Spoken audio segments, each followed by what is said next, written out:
The scent of roasting garlic and browned butter drifted up the curved oak staircase, slipping under my bedroom door like an uninvited guest. For 45 years, that scent meant I was in the kitchen. It meant the house was alive. It meant I was anchoring the family, preparing the Sunday roast, maintaining the quiet, invisible heartbeat of our home. But I was standing on the upstairs landing, wrapping my silk robe tighter around my shoulders, and I was not cooking. I descended the stairs slowly, my slippers making no sound on the runner. As I neared the first floor, the murmur of low, intimate voices reached me, the soft clinking of crystal, a woman's gentle laugh, followed by the deep, familiar baritone of my husband, Richard. I paused in the shadows of the dining room archway, just beyond the reach of the warm amber light spilling from the kitchen. There she was, Evelyn. She was 44. I was 68. She wasn't painted or loud in the desperate way one might expect a mistress to be. She was insidious. She wore soft, neutral tones, expensive wool, and an expression of perpetual, suffocating concern. Richard had moved her into the East Wing guest suite exactly 21 days ago. He didn't introduce her as his mistress, of course. Men like Richard, men who sit on hospital boards and pride themselves on their pristine country club reputations, do not have mistresses. They have consultants. They have assistants. When I suffered a mild bout of pneumonia 2 months ago, Richard found his opening. He told our adult children, David and Sarah, that I was slipping, that the illness had taken a permanent toll on my stamina, that the upkeep of the estate was simply too much for my fragile state. He brought Evelyn in to manage the transition into our twilight years, framing his infidelity as an act of profound, self-sacrificing medical care. And my children believed him. Or rather, they found it convenient to believe him. I stood in the dark and watched them. Richard was leaning against the marble island, a glass of my favorite Bordeaux in his hand. He looked younger than he had in a decade. His posture was relaxed, his chest puffed with the quiet arrogance of a man who believes he has successfully rewritten reality. Evelyn was standing at my stove. She was wearing my French linen apron, the one David had bought me for Mother's Day 5 years ago. She was stirring a reduction sauce with my copper whisk.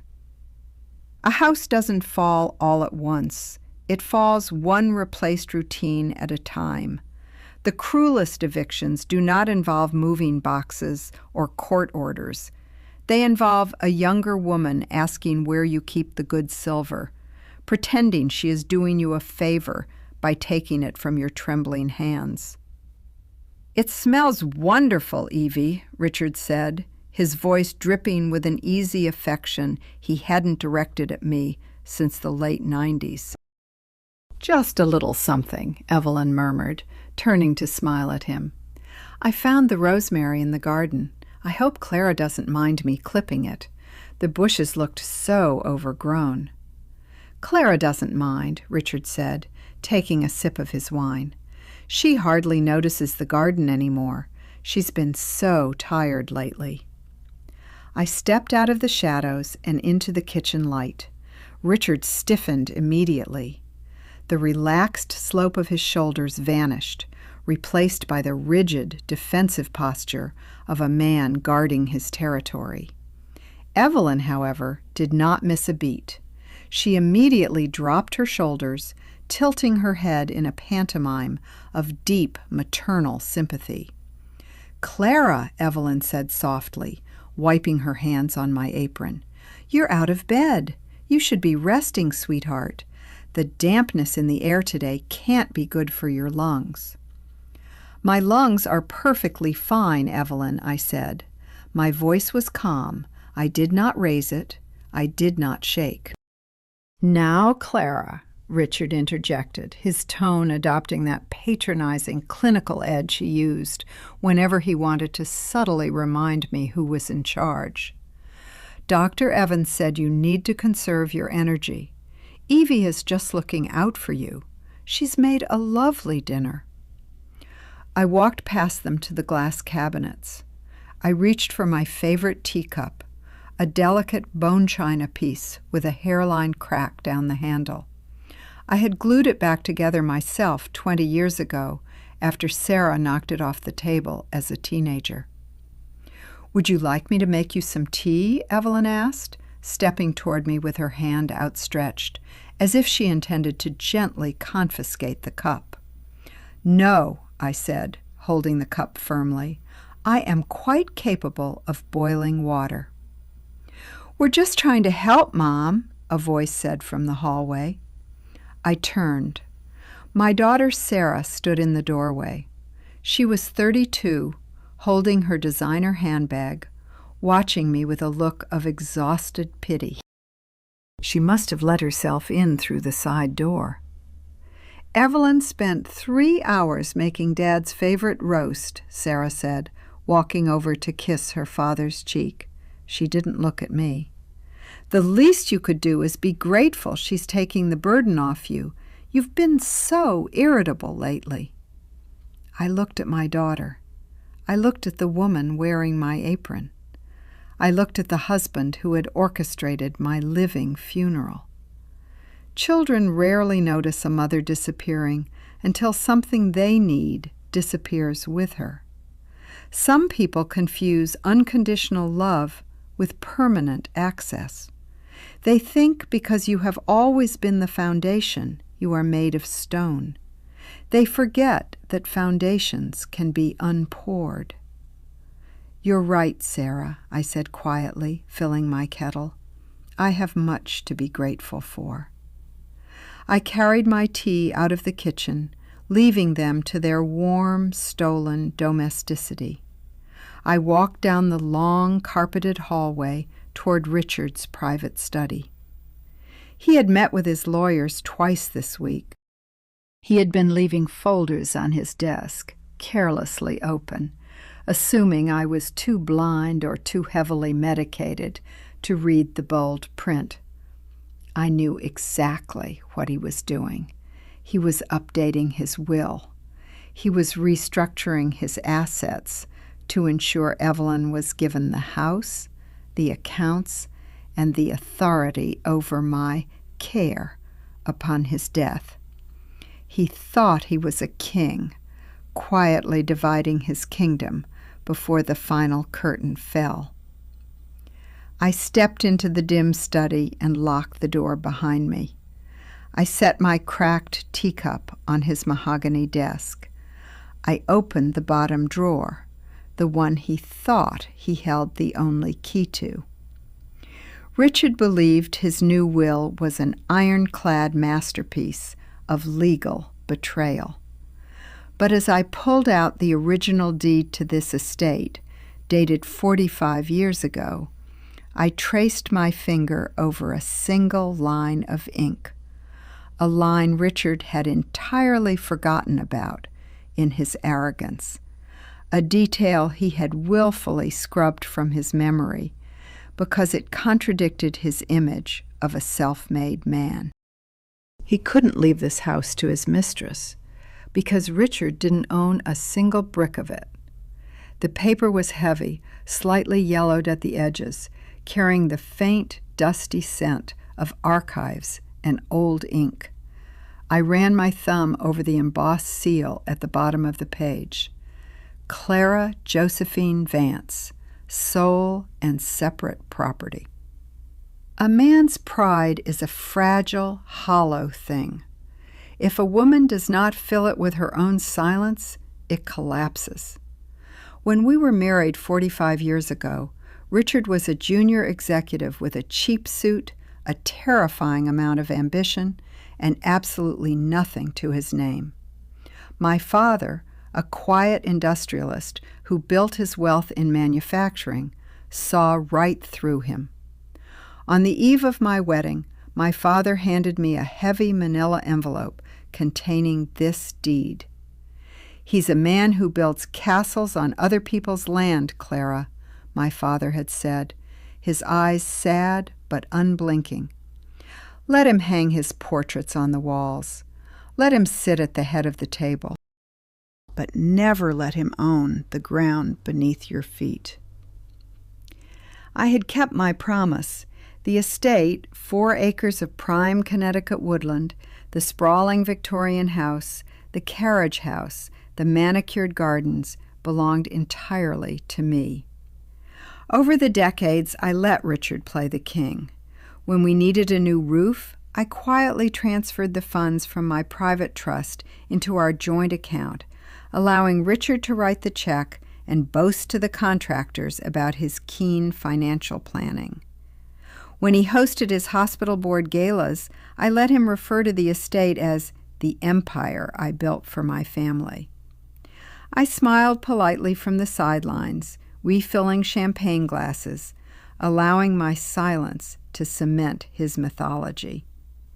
He had repeated the lie so many times he had actually forgotten it wasn't true. He believed the house was his to give away. I carefully slipped the deed back into its envelope. I did not return it to Richard's drawer. Instead, I slid it into the deep silk pocket of my robe. I picked up my cracked teacup from the mahogany desk. The tea had gone cold, but I took a small sip anyway. It tasted metallic and bitter. Leaving the study, I walked back down the dim hallway toward the dining room. I moved carefully, a ghost haunting a house she still owned. As I approached the archway, a new voice joined the symphony of clinking silverware and easy laughter. My son, David.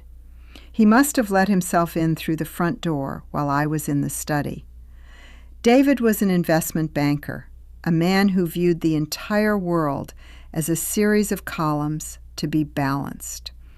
I used to think his pragmatism was a sign of maturity. Now, listening to his deep, even voice, I realized it was just a profound lack of empathy. I pressed my back against the cool plaster of the hallway wall, remaining just out of sight. "I reviewed the portfolio, Dad," David was saying. I heard the sound of a wine glass being set down. Moving Evelyn onto the primary accounts as an authorized signer makes total sense given the circumstances. "It's just a precaution, David," Richard replied smoothly. "A way to ensure the household runs smoothly without burdening your mother with numbers. She gets so overwhelmed these days." "I know she does," David said, and the casual dismissiveness in my son's voice felt like a physical blow. This was the boy I had stayed up with until 3 a.m. when his high school sweetheart broke his heart. This was the boy whose law school tuition I had secretly paid from my private trust when Richard insisted he take out loans to build character. "I just hate to see her struggling," Evelyn chimed in. Her voice was pure spun sugar, sticky and artificial. "She's so proud, you know, but she's becoming unpredictable." The dining room went quiet for a moment. "What do you mean, Evie?" Sarah asked, her voice laced with sudden curiosity. "Well," Evelyn sighed heavily, the sound of a martyr bearing a heavy cross. "I wasn't going to say anything to upset you both, but yesterday afternoon I found the gas burner left on. Just a fraction, but I smelled it from the hallway. If I hadn't been here to turn it off—" My breath stopped in my chest. I hadn't touched the stove in weeks. Evelyn had taken over the kitchen completely, guarding it like a fortress. She was manufacturing evidence. Oh my God, Sarah breathed. She could have burned the house down. She's a danger to herself, Richard said quietly. The solemnity in his voice was masterful. He sounded like a grieving widower, a man bravely facing the tragic decline of his beloved wife. Dr. Evans warned us this might happen. The pneumonia compromised her oxygen levels, but the cognitive decline, it's accelerating. I looked down at my hands. They were perfectly steady. I did not cry. Crying is a reaction to surprise, and I was no longer surprised. I was simply receiving an education. That settles it then, David said, his tone shifting into the crisp, decisive cadence he used to close business deals.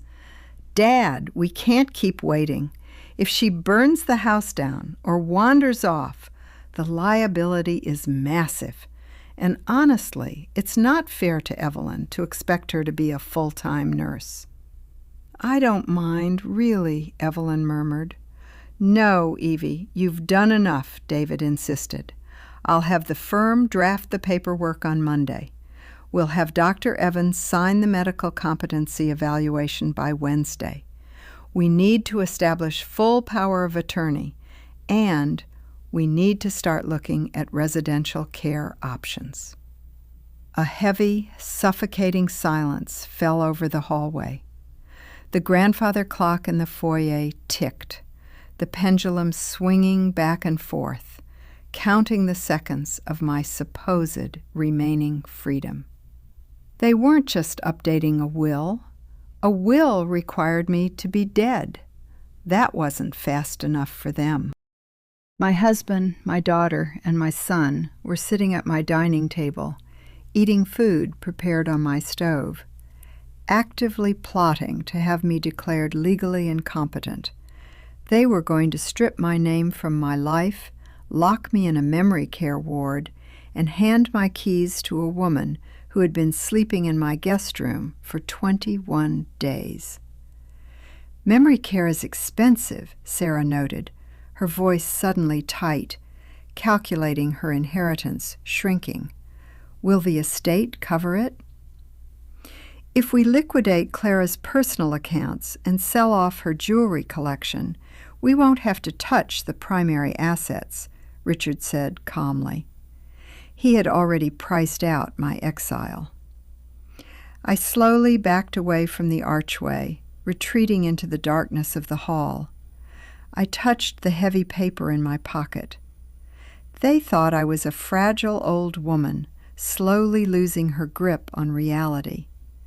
They had no idea how perfectly clear my mind was, and they had no idea that tomorrow morning, before any of them woke up, I was making a phone call of my own. The morning light was gray and thin, filtering through the lace curtains of my bedroom like a reluctant apology. It was 6 a.m. Downstairs, the house was silent. The symphony of betrayal had paused for sleep. Richard was snoring softly in the master suite across the hall, a room he had practically banished me from 2 months ago, citing his need for undisturbed rest while he managed my so-called crisis. Evelyn was no doubt asleep in the east wing, wrapped in my imported Egyptian cotton sheets. I sat at my small writing desk by the window. I did not turn on the lamp. I liked the shadows. They hid the things people didn't want to look at, which made them the perfect place to work. I pulled a small, worn leather address book from the bottom drawer. It belonged to my father. Most of the names inside were crossed out, the men and women buried beneath marble headstones, their empires divided or squandered.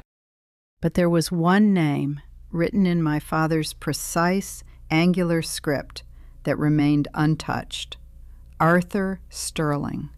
Sterling, Vance and Associates. Arthur was an attorney who specialized in high net worth estate preservation and hostile asset extraction. He was not a man who drafted standard wills. He was a man who dismantled lives with terrifying surgical precision. My father had kept him on retainer for 30 years. I had quietly taken over the retainer fee after my father's death, letting it automatically deduct from my private trust every January. For 30 years, I had paid Arthur Sterling to be there, just in case. I picked up my cell phone, carefully dialed the number, and held the phone to my ear. It rang twice. "Sterling," a sharp, raspy voice answered. The man had to be nearly 80 now, but he sounded as alert as a striking snake. "Arthur," I said quietly, "it's Clara Vance." A pause on the line. I heard the faint rustle of paper. "Clara," Arthur said. The sudden warmth in his voice was not polite. It was predatory. He had known Richard for 40 years, and he had loathed him for every single one of them. "I was beginning to think I'd die before I heard from you. I assume your husband has finally done something unforgivable?" "He has moved his mistress into the East Wing under the guise of being my caretaker," I said, my voice barely above a whisper, perfectly even. "And last night my son and daughter agreed to help him declare me medically incompetent to seize power of attorney." A sharp, low chuckle crackled through the speaker. It was not a pleasant sound.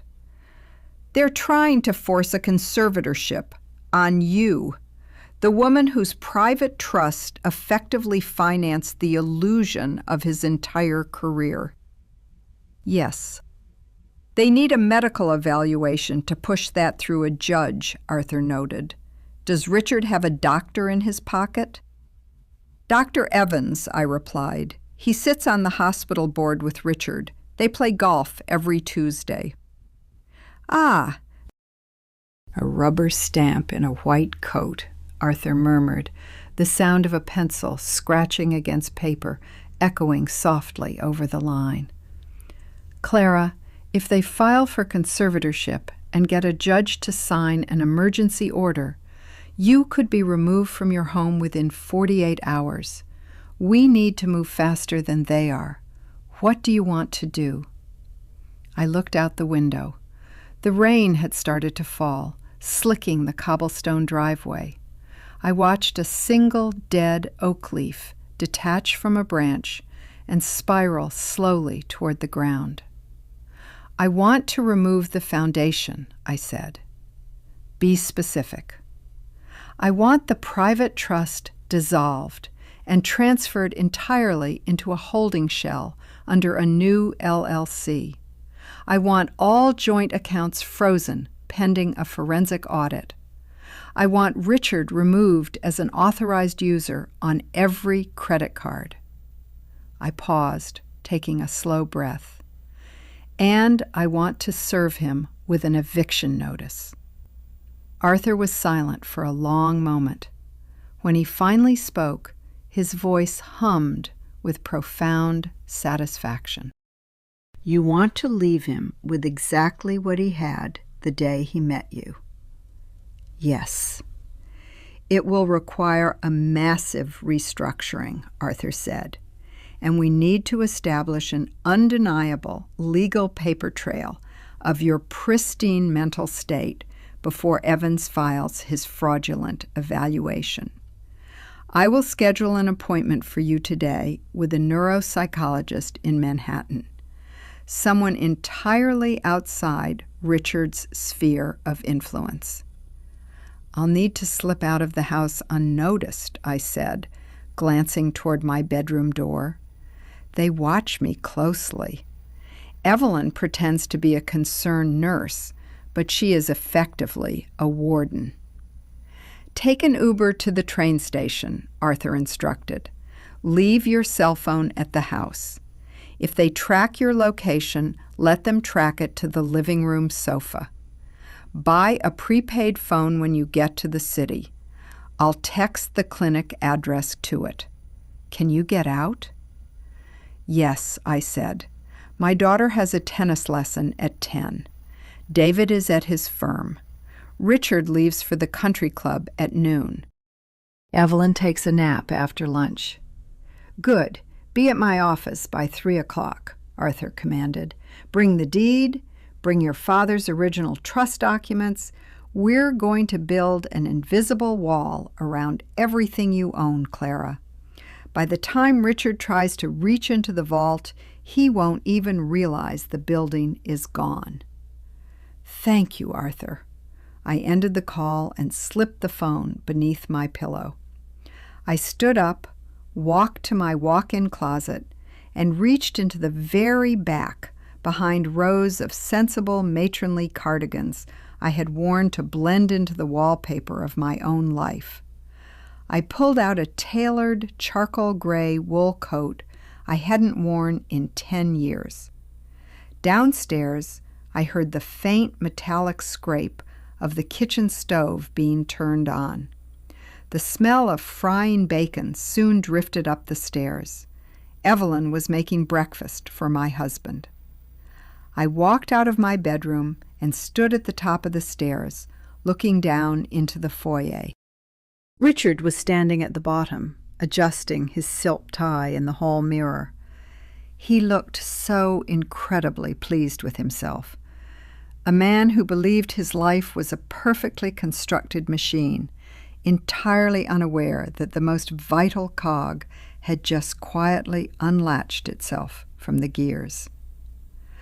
I walked down the stairs.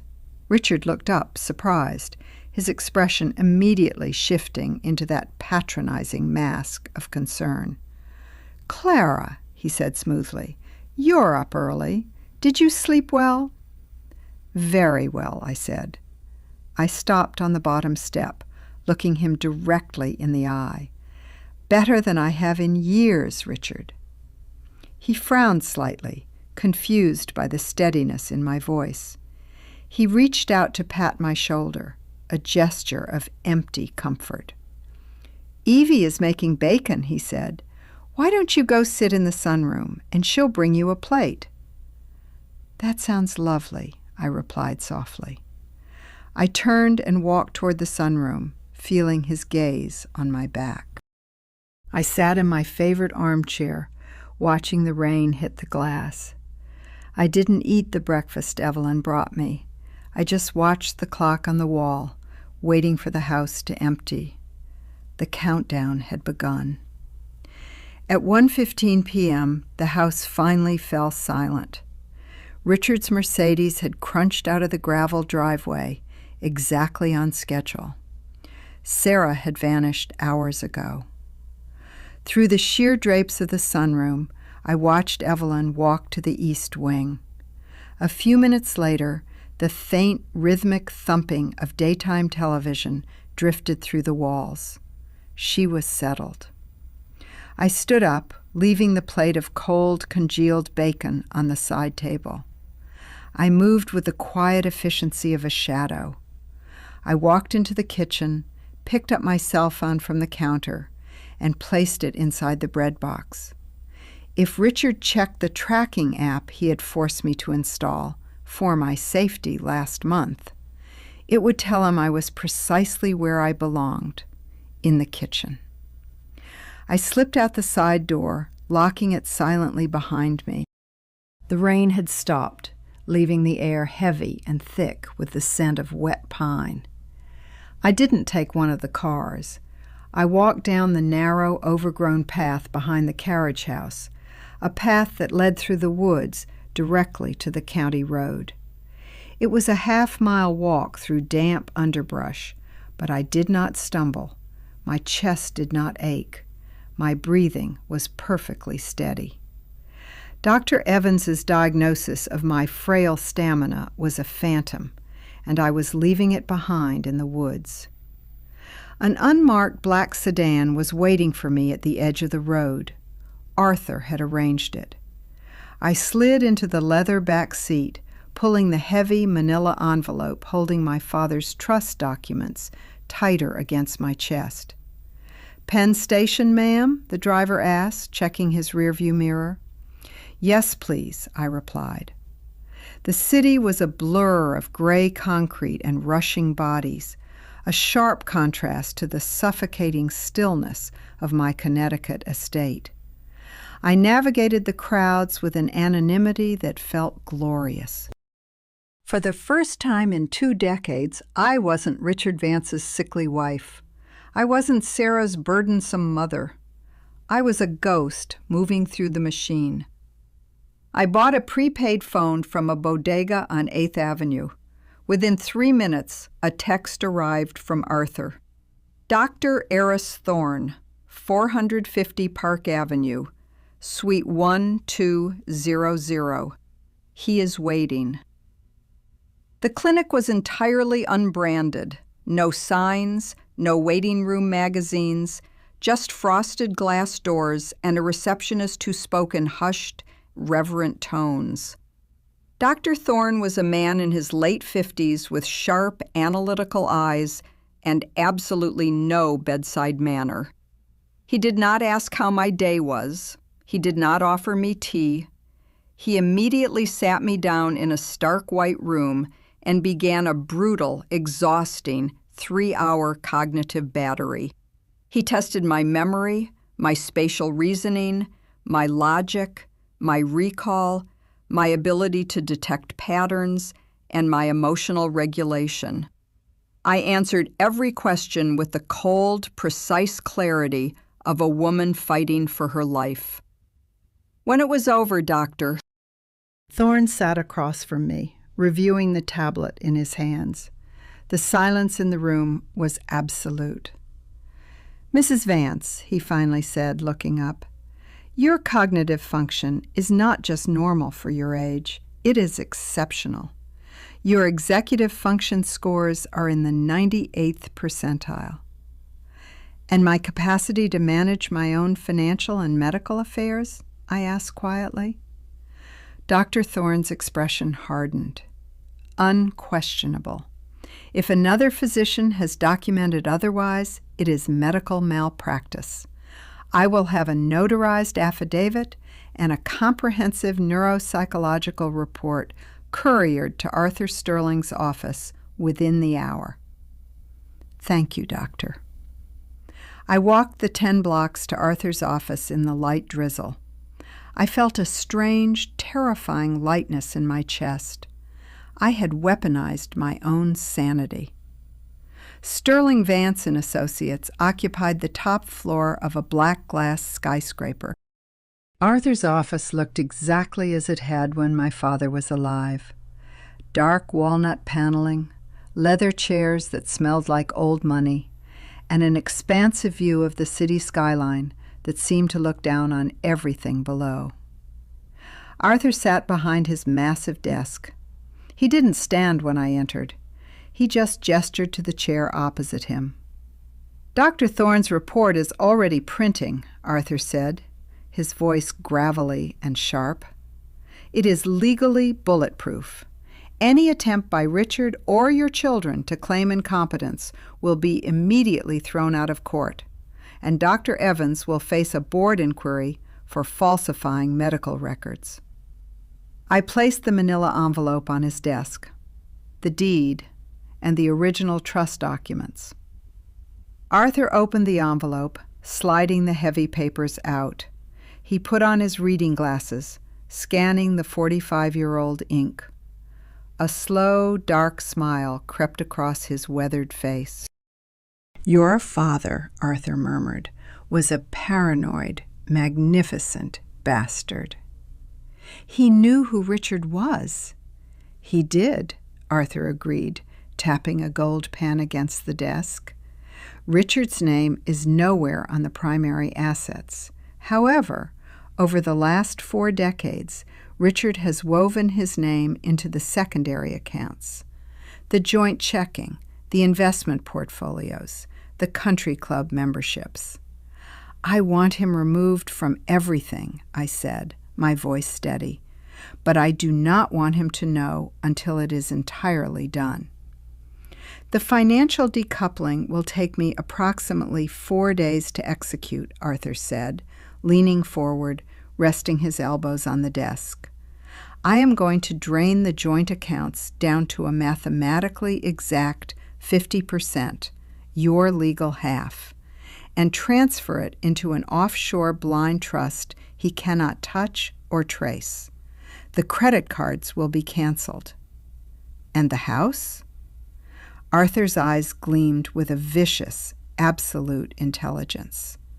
The deed is yours. But simply divorcing him and kicking him out requires months of litigation. We aren't going to do that, Clara. Then what are we doing? We are transferring the ownership of the estate to a new corporate entity, Clara Vance, LLC. You will be the sole proprietor. Once the transfer is complete, Richard Vance and Evelyn Hayes will no longer be residing in a marital home. They will be occupying commercial property without a lease. I stared at Arthur, the sheer brilliance of the trap settling over me. I am going to legally reclassify your husband as a squatter, Arthur said softly.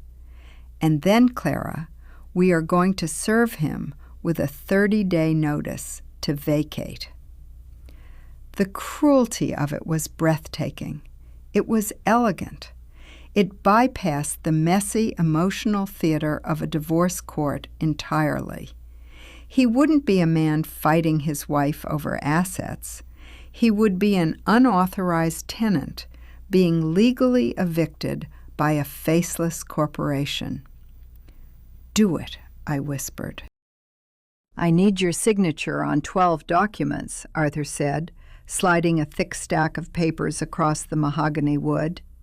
And Clara, once you sign these, the clock starts. When Richard goes to the ATM next Wednesday, his card will decline. When he tries to log into his investment portal, his password will not work. When he calls his broker will hang up on him. I picked up the heavy gold pen. It felt cold against my fingers. For 45 years, I had signed my name to school permission slips, to grocery delivery receipts, to anniversary cards I didn't mean, and to apologies I didn't owe. I pressed the nib of the pen to the paper, and I signed my name to my own liberation. Done, Arthur said, pulling the papers back.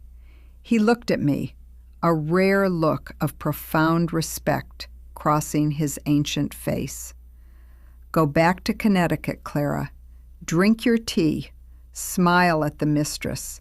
Let them think they are winning. I stood up, pulling my wool coat tighter around me. Oh, and Clara? Arthur called out just as my hand touched the brass doorknob. I turned back. Your son, David. He manages a portion of Richard's portfolio at his firm, doesn't he? Yes, I replied. When I freeze Richard's assets, Arthur said softly, David's firm is going to flag the massive capital withdrawal.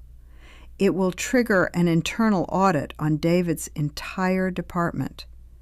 Your son is going to have to explain to his senior partners why his father's accounts are suddenly empty. My chest tightened. David, my pragmatic, calculating son, who had casually agreed to lock me in a memory care ward to protect his inheritance. Let him explain it, I said, and walked out the door. I arrived back at the estate just as the sun was setting, bleeding dark purple across the sky.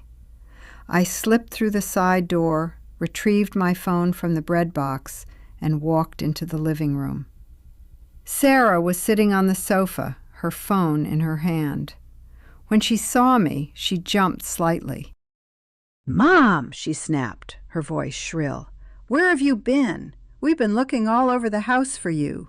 Dad was about to call the police." "I was in the basement, dear," I said smoothly, unbuttoning my coat, "looking for some old photo albums." You shouldn't be wandering around down there alone, Sarah scolded, stepping toward me. She reached out and grabbed my arm, her grip tighter than necessary, pulling me toward the kitchen. Come on, Evelyn made soup. Dr. Evans is coming over for dinner. He wants to have a little chat with you. I let my daughter pull me toward the trap she had built for me, entirely unaware that the floor beneath her feet was already gone. The dining room table was set with my good silver and the Royal Dalton china I usually reserve for Thanksgiving. Evelyn had arranged a cluster of white hydrangeas in the center, a subtle funereal touch. Richard sat at the head of the table. To his right sat Dr. Evans, a man whose medical ethics were as flexible as his golf swing. Sarah sat to his left, tapping her manicured nails against the mahogany wood, vibrating with anxious energy. Evelyn stood near the sideboard, wearing an expression of practiced, tragic concern. I was seated at the opposite end of the table, as far from Richard as possible. The geographical shift was intentional. In the past, I had always sat to his immediate right, serving the plates, ensuring his wineglass was full. Now, I was positioned as the subject of an intervention, the problem to be solved. Clara, Dr. Evans began, offering me a warm, entirely artificial smile. He steepled his fingers beneath his chin. Richard tells me you've been having some difficult days lately. I picked up my spoon and took a slow, deliberate sip of the butternut squash soup Evelyn had prepared. It was too salty. I am feeling perfectly fine, Martin, I said, looking Dr. Evans in the eye. Mom, please, Sarah sighed, rolling her eyes. She reached across the table and placed her hand over mine. It felt cold and damp. You don't have to pretend. We're all family here, and Dr. Evans is just trying to help. That's right, Richard agreed smoothly. He was leaning back in his chair, playing the role of the benevolent patriarch forced to make hard choices. We just want to make sure you're safe, Clara. The incident with the stove yesterday, it terrified us. I understand, I said softly, setting my spoon down. Safety is paramount. Exactly, Dr. Evans said, leaning forward. He pulled a thick manila folder from his leather briefcase and set it on the table. Clara, given the recent decline in your executive function and the lingering effects of the pneumonia on your oxygen levels, I've prepared a preliminary medical evaluation. He tapped the folder. I'm recommending a transition to a specialized care facility. Just for observation initially, Dr. Evans continued, his voice dripping with syrup. A place where you can be monitored 24 hours a day. It will take the burden off Richard and allow you to rest. And the power of attorney? I asked quietly. A heavy, sudden silence crashed over the dining room. Sarah's hand flinched away from mine, as if she had touched a hot stove. Richard's jaw tightened, his eyes narrowing. Dr. Evans blinked, clearly unsettled by my directness. They had expected me to cry. They had expected me to express confusion, perhaps mild outrage, which they could immediately categorize as dementia-induced agitation.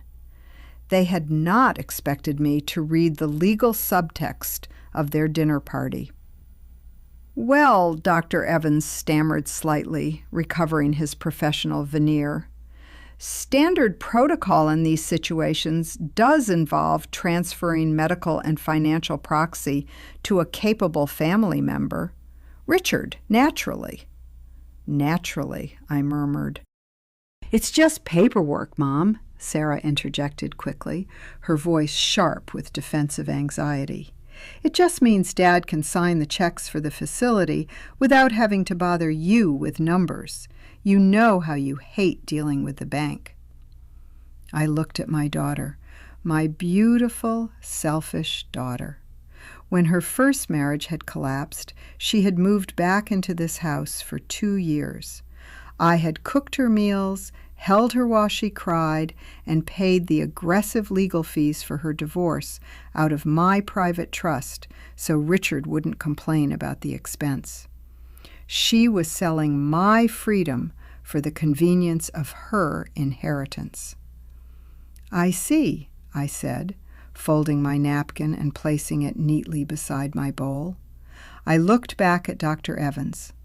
"Martin, you are signing a document stating that I am medically incompetent based on an anecdote about a stove and a bout of pneumonia?" "It's a clinical judgment, Clara," Dr. Evans said, his tone hardening, taking on a defensive edge. "I've been your primary care physician for 20 years. I know your baseline." "You do," I agreed calmly, "which makes your diagnosis particularly fascinating." I reached into the deep pocket of my cardigan. I did not pull out a tissue. I did not pull out a handkerchief to dab away tears of betrayal. I pulled out a folded piece of thick, watermarked paper. I slid it down the long, polished expanse of the mahogany table. It stopped precisely an inch from Dr. Evans's water glass. "What is this?" Richard demanded, his voice suddenly sharp, the facade of the grieving husband cracking. "Just some light reading," I said politely. Dr. Evans picked up the paper, adjusting his reading glasses. I watched his eyes scan the letterhead. Dr. Eris Thorne, Chief of Neuropsychology, Manhattan Institute of Cognitive Sciences. I watched the exact moment the blood drained from Dr. Evans's face. His mouth parted slightly. His hands, holding the paper, began to tremble with a faint, imperceptible vibration. "Martin?" Richard asked, his voice tight. "What does it say?" Dr. Evans swallowed hard, his Adam's apple bobbing. He did not look at Richard. He stared at the paper as if it were a loaded gun pointed directly at his medical license. It's a comprehensive cognitive evaluation," Dr. Evans whispered, his voice entirely stripped of its former authority. "Administered today." "Administered this afternoon," I corrected gently. "Dr. Thorne's assessment indicates that my executive function, memory, and reasoning are in the 98th percentile. He has also provided a sworn, notarized affidavit stating that any physician attempting to declare me incompetent without a secondary psychiatric board review is likely engaging in medical fraud." The silence in the dining room was no longer heavy. It was a vacuum. It sucked the air from the lungs of everyone sitting at the table. "Fraud?" Sarah gasped, looking wildly between Dr. Evans and her father. "What is she talking about?" "Let me see that," Richard snapped, snatching the paper from Dr. Evans's trembling hands. Richard read the document. His eyes darted across the text, searching for a loophole, an error, a weakness. But Arthur Sterling did not leave loopholes. As Richard reached the bottom of the page, where Dr. Thorne had implicitly threatened legal action against any contradicting physician, a dark, ugly red flush crept up Richard's neck. He slammed the paper down on the table. "You went to the city," Richard said, his voice dropping to a dangerous, icy whisper. He stared at me with pure, unadulterated venom. "You snuck out of this house like a thief and went to the city." "I went to a doctor, Richard," I replied calmly. "You and Martin were so terribly concerned about my health. I simply sought a second opinion, to put your minds at ease." "You lying bitch," Richard hissed. The mask had finally fallen. The benevolent patriarch was gone, replaced by the cornered, furious animal he truly was. "Dad!" Sarah cried, shocked by his tone. Evelyn, standing by the sideboard, suddenly looked very pale. She took a slow step backward, pressing herself against the wall, sensing the violent shift in the room's gravity. Dr. Evans stood up abruptly, his chair scraping loudly against the hardwood floor. He scrambled to gather his briefcase, his hand shaking so badly he dropped his pen. "Richard, I cannot be a part of this," Dr. Evans stammered, backing away from the table. "I haven't filed the paperwork yet. I won't file it. I cannot risk a board inquiry." "Sit down, Martin," Richard commanded, his voice echoing off the high ceilings. "No," Dr. Evans said, his voice cracking with genuine panic. He looked at me, a brief flash of terror in his eyes, realizing he had vastly underestimated the quiet woman he had treated for 20 years. "I'm sorry, Clara. I was misinformed." He turned and practically ran out of the dining room. A moment later, the heavy oak front door slammed shut. I sat perfectly still, watching my husband. Richard's chest was heaving. He glared at me, his fists clenched on the table. He had lost his rubber stamp. He had lost his quiet, invisible route to a conservatorship. But he still believed he held the power. He still believed he controlled the bank accounts, the assets, and the house. He didn't realize the trap hadn't just snapped shut. It was already crushing him. "You think this changes anything?" Richard spat, leaning over the table toward me. "You think one piece of paper stops me? You are erratic, Clara. You are unstable. If I have to drag you into a courtroom to prove it, I will." "You won't drag me anywhere, Richard," I said, standing up from my chair. I smoothed the front of my cardigan. "Because to fight a legal battle, you have to pay a lawyer. And lawyers are remarkably expensive." I turned and walked out of the dining room, leaving my husband, my daughter, and the mistress standing in the wreckage of their ruined dinner party. As I walked up the stairs, my phone buzzed in my pocket. I pulled it out. A single text from Arthur Sterling. "The accounts are frozen. The countdown has begun." The silence in the house the next morning was fragile, stretched so tight it hummed. It was not the peaceful quiet of an empty home. It was the breathless stillness of a battlefield before the fog lifts. I sat at the small kitchen island, drinking a cup of Earl Grey tea. The cracked bone china cup felt warm against my palms. At 7:30 a.m., heavy footsteps thudded down the oak stairs. Richard appeared in the doorway, wearing his tailored navy suit, but the usual crispness of his demeanor was gone. His tie was slightly crooked. His jaw was set in a rigid, angry line. He stopped when he saw me sitting in Evelyn's kitchen. We had not spoken since he called me a lying bitch at the dinner table.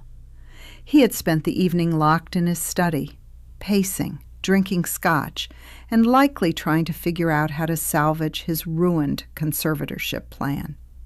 He had no idea the conservatorship was no longer his primary problem. He opened his mouth to speak, likely to issue a threat or demand an apology for my erratic behavior. But before the words could form, his cell phone buzzed violently in his breast pocket. He pulled it out, annoyed by the interruption. He glanced at the screen, and his frown deepened. "Vance," he answered sharply. I took a slow sip of my tea. What do you mean, declined? Richard snapped, his voice echoing in the large kitchen. He turned away from me, pacing toward the large bay windows. It's a corporate card, Greg. There is no limit. Run it again. A pause. I watched the muscles in Richard's back tense beneath his suit jacket. Frozen? Richard's voice rose an octave, losing its polished baritone edge. What do you mean the primary account is frozen? Pending an audit? By whose authority? He listened for another 10 seconds. Slowly, he lowered the phone from his ear. He didn't hang up. He just stood there, staring out at the manicured lawn, perfectly still. Arthur Sterling was a man of his word. At 9 a.m., the financial institutions holding the Vance family wealth had opened for business. By 9:01 a.m., Arthur's legal notices had triggered emergency holds across every single joint account. Richard slowly turned around. He looked at me. For the first time in 45 years, there was no condescension in his eyes. There was only raw, unadulterated shock. You, he whispered. Me, I agreed softly, setting my teacup down. What did you do? He demanded, striding toward the island. He slammed his hands down on the marble, leaning over me, trying to use his physical size to intimidate me. What did you do to the accounts, Clara? I secured them, I replied smoothly, looking up at him without blinking. You were so concerned about my mental decline, Richard. You told David and Sarah that I was incapable of managing the household finances. I simply decided to relieve you of the burden of managing them for me. You have no authority to freeze the joint accounts, he shouted, a spray of saliva hitting the marble counter. My salary goes into that account, my bonuses. Your salary constitutes exactly 11% of the liquid assets in that account, Richard, I stated, reciting the figures Arthur had provided me. The remaining 89% consists of the dividends from my private trust, which have been depositing into that account since 1982 to maintain your lifestyle. I have simply halted the deposits and initiated a legal separation of funds. He stared at me, his mouth opening and closing like a suffocating fish. He had spent so long pretending my family's money was his own that he had genuinely forgotten the legal reality of our marriage. I will call Arthur, Richard snarled, stepping back, pulling his phone up again. I will have my lawyers rip him apart. You cannot cut me off from my own money. Arthur is already managing the separation, Richard, I said. And as for your lawyers, I suggest you call them. But you might want to inquire about their retainer fees first. I imagine they prefer to be paid from active accounts. His finger hovered over his phone screen. The reality of his situation was finally penetrating his arrogance. He couldn't hire a pit bull attorney to fight me if his credit cards were declined and his checking accounts were locked. I had severed his supply lines before he even knew we were at war. You are insane, Richard whispered, his voice trembling with a mixture of rage and panic. You are having a psychotic break, Clara. I'm calling David. He'll fix this. He manages the secondary portfolio. Call him, I offered, gesturing toward his phone. He didn't hesitate. He dialed David's private office line, pacing frantically around the kitchen. David, Richard barked the moment the line connected, your mother has done something insane. She's had Arthur Sterling lock the primary accounts. I need you to liquidate the secondary portfolio immediately and transfer the balance to my private Richard stopped. He pulled the phone away from his ear, staring at it in confusion, then pressed it back. "David, what are you talking about?" Richard asked, his voice suddenly very quiet. "What internal audit?" I picked up my teacup again. The tea was cold, but the victory was warm. "Suspicious withdrawal?" Richard echoed, his face turning an ashen, sickly gray. "What do you mean the balance was transferred? Transferred where?" I knew exactly what David was telling his father. Arthur had drained the secondary investment portfolio, which was legally funded by my initial capital injection 30 years ago, leaving exactly 50% of Richard's personal contributions behind. The sudden, massive withdrawal of funds had triggered an automatic fraud alert at David's investment firm. David wasn't just unable to help his father. David was currently sitting in a glass-walled conference room, trying to explain to his senior partners why millions of dollars had vanished from an account he personally managed. "David, listen to me," Richard pleaded, a desperate edge bleeding into his voice. "You have to bypass the hold. Wire me $50,000 to my private account, now." Another long pause. "You can't?" Richard repeated, his voice hollowing out. "Or you won't?" Whatever David said next caused Richard to slowly lower the phone and end the call. He stood by the refrigerator, staring blankly at the floor. The great patriarch, the man who built castles on other people's land, had just realized the moat was filled with his own sinking ships. David had refused him. David, the pragmatic, calculating son, recognized a sinking ship when he saw one. If David bypassed a fraud hold for his father, he would lose his license and his career.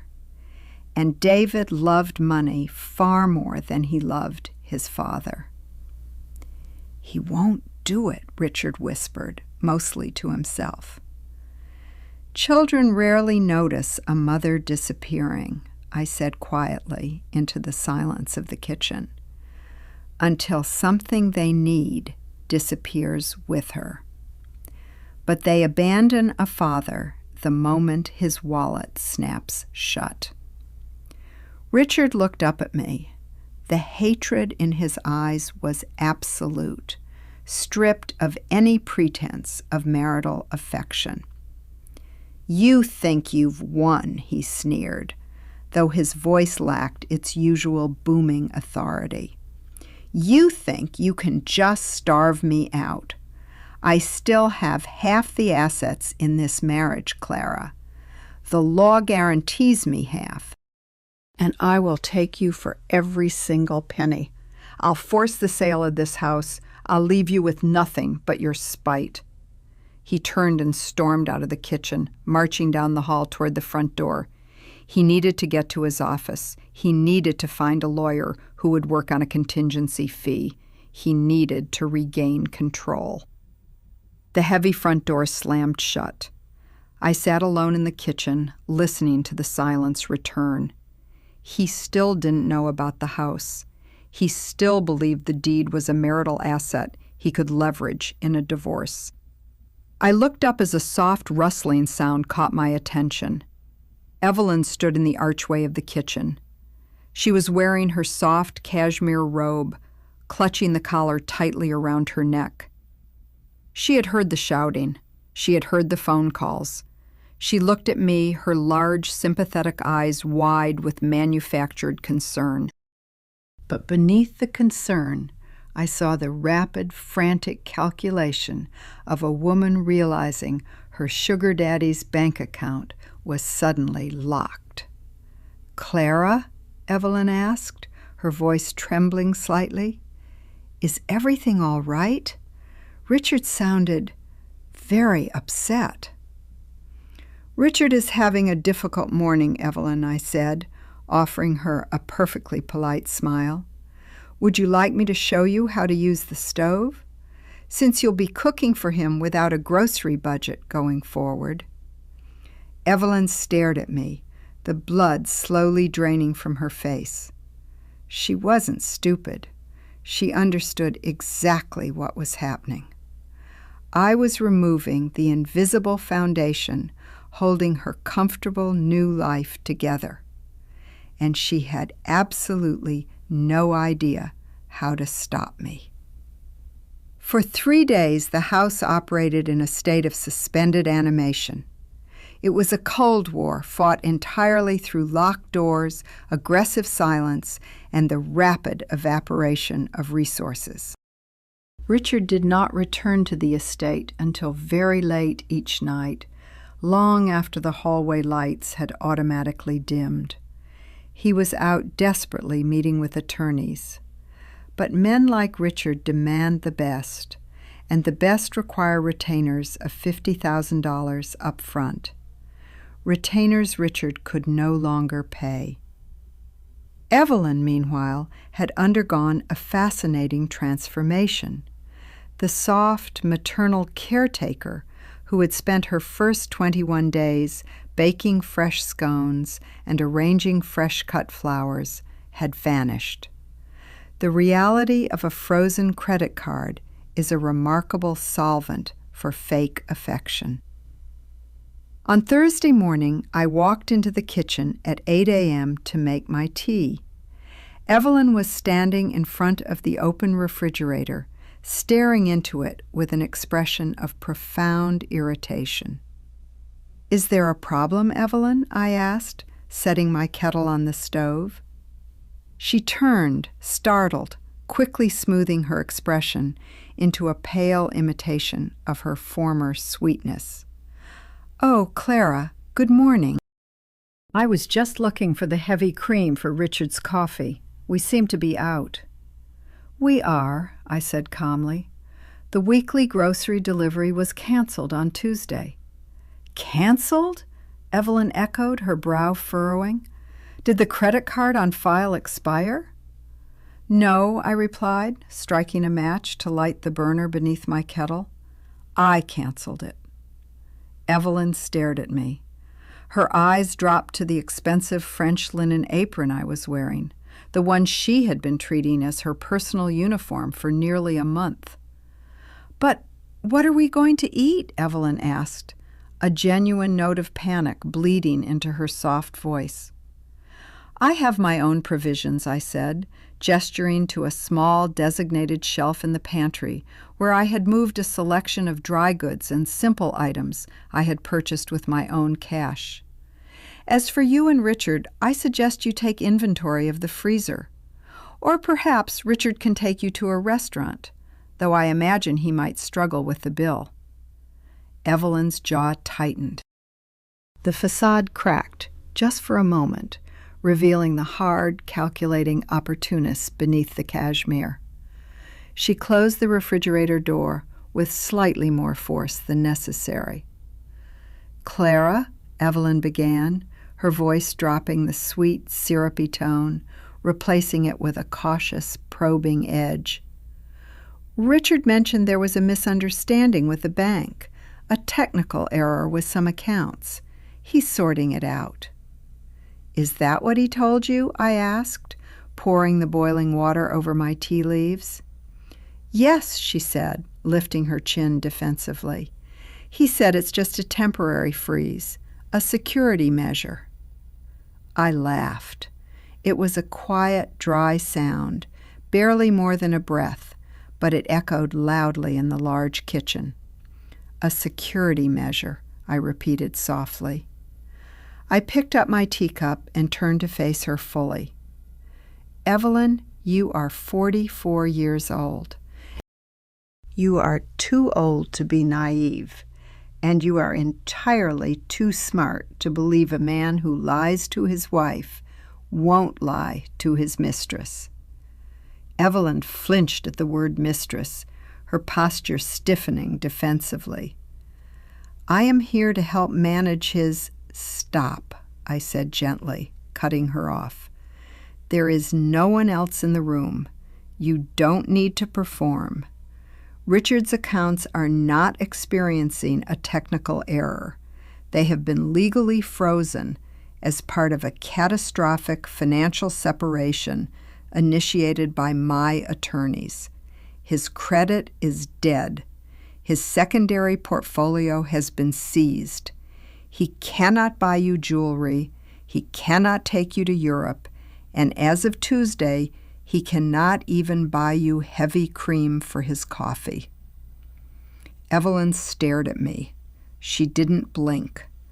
I could practically see the gears turning behind her eyes, frantically recalculating the return on investment of her affair. "He has assets," she said, though her voice wavered slightly. "He's a very successful man." "He was a very successful man," I corrected her gently. "Funded entirely by the private trust of a very patient wife, a wife who is no longer patient." I walked past her, leaving her standing in front of the empty refrigerator, clutching the collar of her robe like a life preserver on a sinking ship. Later that afternoon, the first true casualty of the war presented herself. I was sitting in the sunroom, reading a novel I hadn't had the time to touch in years, when the heavy front door opened and slammed shut. Rapid, angry footsteps clicked across the hardwood foyer. Sarah burst into the sunroom.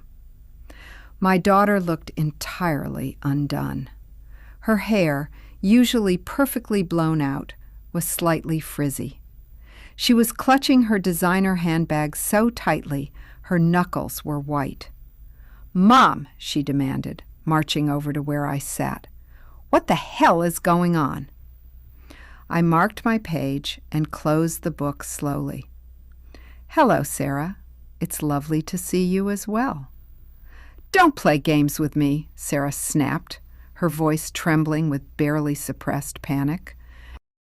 "My debit card declined at the country club today, right in front of the membership committee. I called the bank and they said the account was locked by court order. The account you set up for me." "I did not lock the account, Sarah," I explained patiently. "I merely removed my private trust as the primary funding source for your father's joint accounts. Since your father has linked your allowance to those joint accounts, your card naturally ceased to function." "My allowance?" she gasped, looking at me as if I had just slapped her across the face. "Mom, I have car payments. I have condo fees. I'm supposed to fly to Aspen next week for a wedding." "Then I suggest you ask your father to pay for them," I replied smoothly. "He is the one who insisted on managing the family finances." "He can't!" Sarah practically shrieked, pacing wildly in front of the windows. "He told me he doesn't have access to the cash. He told me you lost your mind and hired a shark attorney to hold his money hostage." I watched my daughter pace. When she was 7 years old, she had thrown a very similar tantrum in the middle of a department store because I refused to buy her a specific toy. I had calmly walked out of the aisle, leaving her to scream until she realized screaming would not change reality. I was simply employing the same parenting tactic 25 years later. "I have not lost my mind, Sarah," I said quietly. "In fact, my mind has never been clearer. And as for your father's money, it was never his money. It was my money. Money he used to fund his mistresses, his golf memberships, and his attempts to have me declared medically incompetent." Sarah stopped pacing. She looked away, a guilty flush creeping up her neck. She had hoped I had forgotten about the dinner party.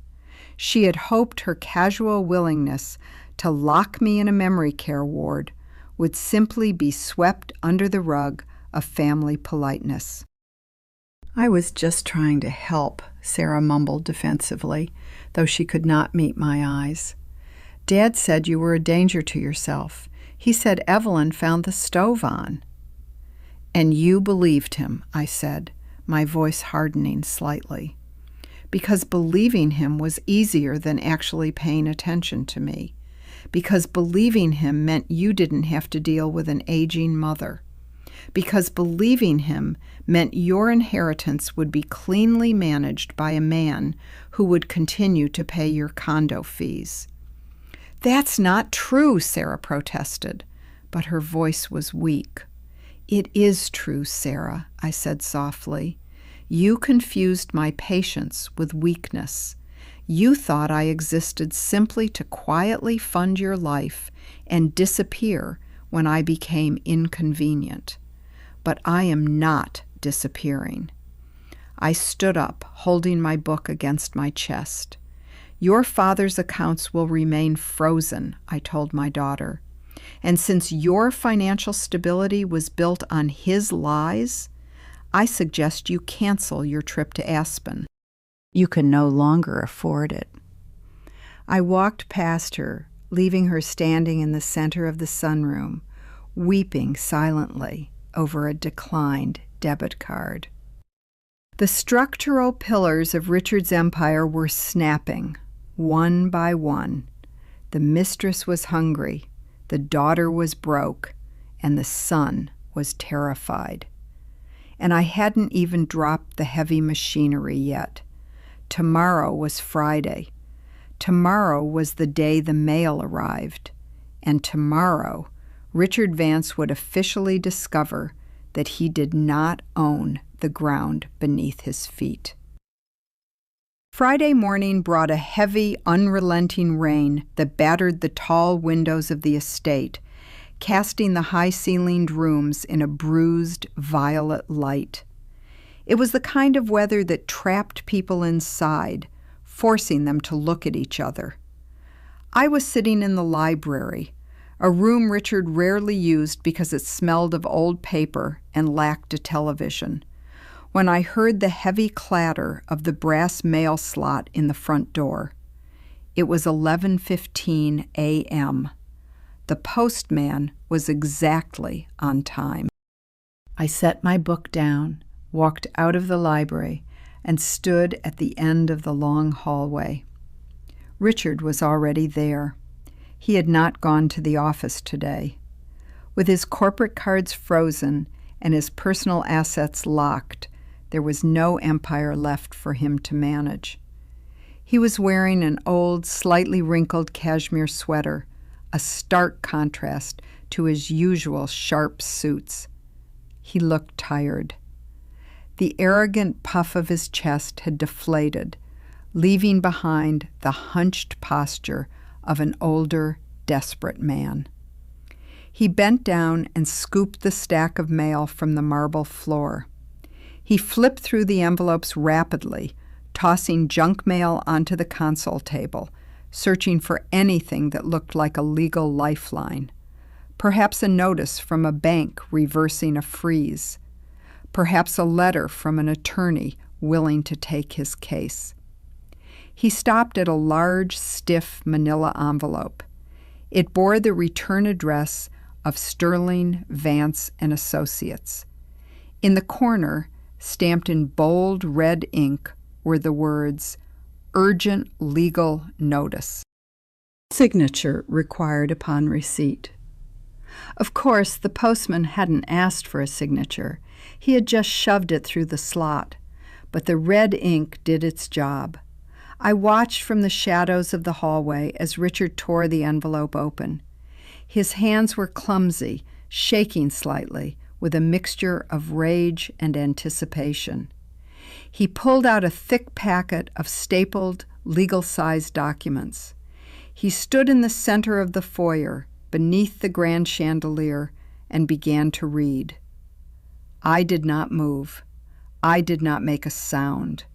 I wanted to witness the exact moment the illusion of his entire adult life shattered. It took him almost 2 full minutes to read the first page. The legal jargon Arthur Sterling used was dense, precise, and violently effective.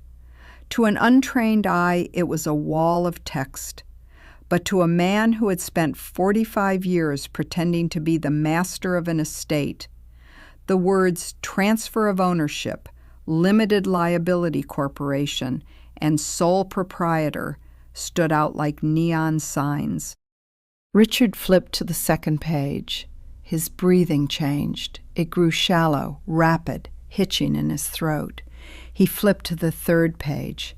This was the page containing the 30-day notice to vacate, the page officially classifying him not as a husband, not as a homeowner, but as an unauthorized tenant occupying commercial property without a lease.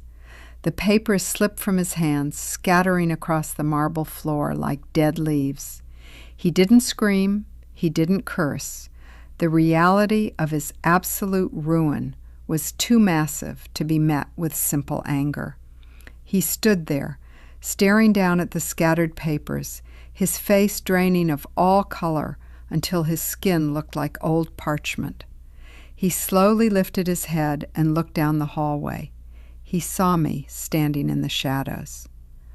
"The deed," Richard whispered. His voice was cracked, hollow, entirely broken. "The deed," I confirmed softly, stepping forward into the dim light of the foyer. "You—" He swallowed hard, his eyes wide and unfocused. "You never added my name to the deed. 45 years ago, you never added me." "No," I said calmly.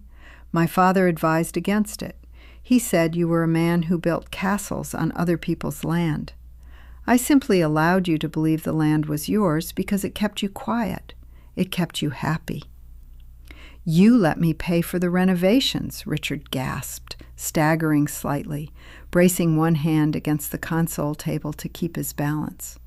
"I paid for the carriage house roof. I paid for the landscaping. I paid for the marble in the kitchen."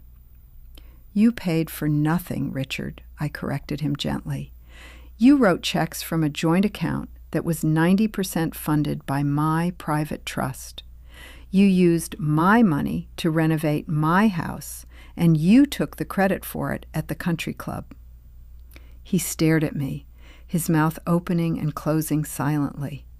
The cognitive dissonance was tearing him apart. For 45 years, he had believed he was a self-made titan, generously providing for a frail, dependent wife. In 30 seconds, a piece of paper had revealed he was nothing more than a heavily subsidized guest. "This is illegal," he finally choked out, pointing a trembling finger at the papers on the floor. "You can't just evict your husband. We are married. This is a marital asset." "It was purchased prior to the marriage, Richard," I said, reciting Arthur's ironclad legal reasoning. "It has been maintained entirely by funds protected under a separate trust. It was never commingled. And as of yesterday morning, the deed was legally transferred to Clara Vance, LLC. You are currently occupying commercial property. You have 29 days left to vacate the premises." "I have nowhere to go," he shouted, the panic finally breaking through the shock, raw and ugly. "My accounts are locked. My cards are frozen. I don't have first and last month's rent for an apartment." "I am sure Evelyn can assist you," I suggested smoothly. "She is, after all, your consultant for the twilight years. Perhaps she has savings." At the sound of her name, footsteps echoed from the top of the stairs. Evelyn stood on the landing, looking down at us. She was dressed in her street clothes, a sharp camel coat, a silk scarf, her expensive leather handbag clutched tightly in her hand. She had a small rolling suitcase beside her. Richard looked up at her, his eyes wild with desperate relief. "Evie," Richard gasped, taking a step toward the stairs. "Evie, thank God. We need to leave. We need to go to a hotel. I need to call my brother and ask for a loan to hire a lawyer. She's trying to throw me out on the street." Evelyn didn't move. She stood on the landing, her hand resting lightly on the handle of her suitcase, looking down at the man she had planned to ride into a comfortable, wealthy old age. "I can't go to a hotel with you, Richard," Evelyn said. Her voice was no longer soft.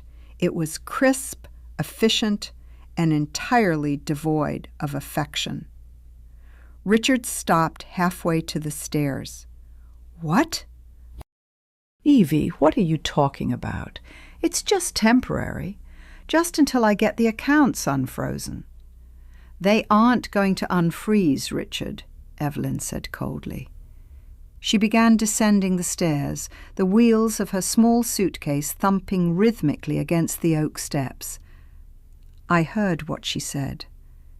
I heard what happened with the accounts. You don't have anything. "I will get it back," Richard pleaded, reaching a hand out towards her as she reached the bottom of the stairs. "I swear to you, Evie, I will destroy her in court. I'll get half of everything." "With what lawyer?" Evelyn asked, stepping out of his reach. She pulled her coat tighter around her. She looked at Richard not with love, not even with pity, but with profound annoyance. He was no longer an investment. He was a liability. "You're a bankrupt squatter, Richard, and I am not spending my 40s living in a cheap motel while you fight a legal battle you can't afford." Richard stared at her, utterly paralyzed. The woman he had moved into my home, the woman he had used to humiliate me, the woman he had planned to leave me for, was discarding him with the casual ruthlessness of returning a defective appliance. "You're leaving me?" Richard whispered, his voice cracking. "I'm leaving," Evelyn corrected, adjusting her silk scarf. She didn't even look at him anymore. She looked at me. For a brief, agonizing second, the mistress and the wife locked eyes. There was no apology in her gaze, only a cold, professional respect. She recognized a superior player when she saw one. She knew she had lost, and she was cutting her losses. "Goodbye, Clara," Evelyn said quietly. She turned, walked to the heavy oak front door, opened it, and walked out into the rain. The door clicked shut behind her. Richard slowly fell to his knees on the marble floor. He didn't weep. He just knelt there, among the scattered legal papers, staring blankly at the closed door, the absolute silence of the house pressing down on him like a physical weight. I looked down at the man who had spent 45 years taking me for granted. He had nothing. No money, no mistress, no home. And I still had 29 days left to watch him realize it. The silence in the house over the next week was absolute, heavy and suffocating, like a wool blanket soaked in water. Without Evelyn's performative domesticity, the estate reverted to its natural rhythm, a rhythm I controlled entirely. I woke at 6, I made my tea, I unlocked the pantry, prepared my meals, and locked it again. I did not cook for Richard. I did not offer him a plate. I did not ask him how he slept. He was a ghost, haunting a house that had already exorcised him. He spent his days furiously working the phones in his study, trying to secure a loan, trying to find a lawyer who would accept a promise of future winnings rather than a retainer, trying to convince his golf buddies to float him a $50,000 line of credit. But men like Richard only have friends when they have power. The moment word spread at the country club that his cards were declining and his assets were frozen, his friends stopped returning his calls. Wealth is a club that despises the smell of desperation.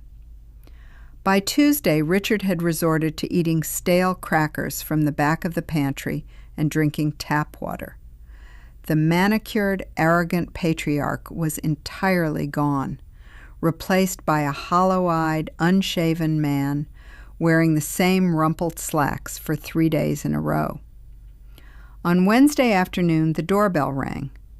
It was a sharp, aggressive sound, cutting through the silence of the foyer. I was in the sunroom watering my orchids.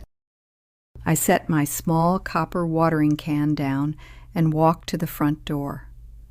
I opened it to find David standing on the porch. My son looked entirely different from the crisp, confident investment banker who had sat at my dining table a week ago, casually discussing my forced relocation to a memory care ward. His tie was loosened. His eyes were bloodshot. He looked like a man who hadn't slept in 72 hours.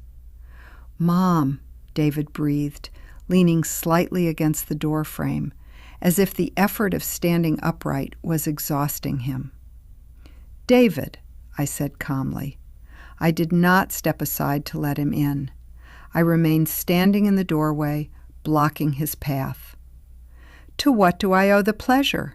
You rarely visit on a weekday." He stared at me, blinking slowly, entirely unsettled by the cool, even tone of my voice. "Can I come in? I need to talk to Dad, and I need to talk to you." "Your father is in his study," I said, finally stepping back to allow him access. "I imagine he will be very happy to see you. He has been rather isolated lately." David walked into the foyer, peeling off his wet trench coat. He didn't hang it up. He just let it drop onto the console table, a careless habit I had corrected 1,000 times when he was a teenager. But now I said nothing. I simply observed him. "Is it true?" David asked, turning to face me. His voice was raw, laced with a fear I had never heard from him before. "Did you really have Arthur Sterling seize the secondary investment portfolio?" "The secondary portfolio was funded by an initial capital injection from my private trust 30 years ago, David," I replied, smoothing my cardigan. "Arthur merely reclaimed the principal and the compound interest generated by that principal. Your father's personal contributions were left untouched." "His personal contributions amount to exactly $50,000, David hissed, his professional composure cracking. "The rest of the account was worth millions, Mom, millions. And you just liquidated it and moved it into a blind trust overnight. That is generally how hostile asset extractions work, yes." David stared at me, his mouth slightly open. The realization was finally sinking in. The quiet, obedient mother who baked his favorite cookies and paid his law school tuition had systematically dismantled his father's entire financial existence in less than a week. "Do you have any idea what you've done to me?" David demanded, his voice rising, echoing off the high ceilings.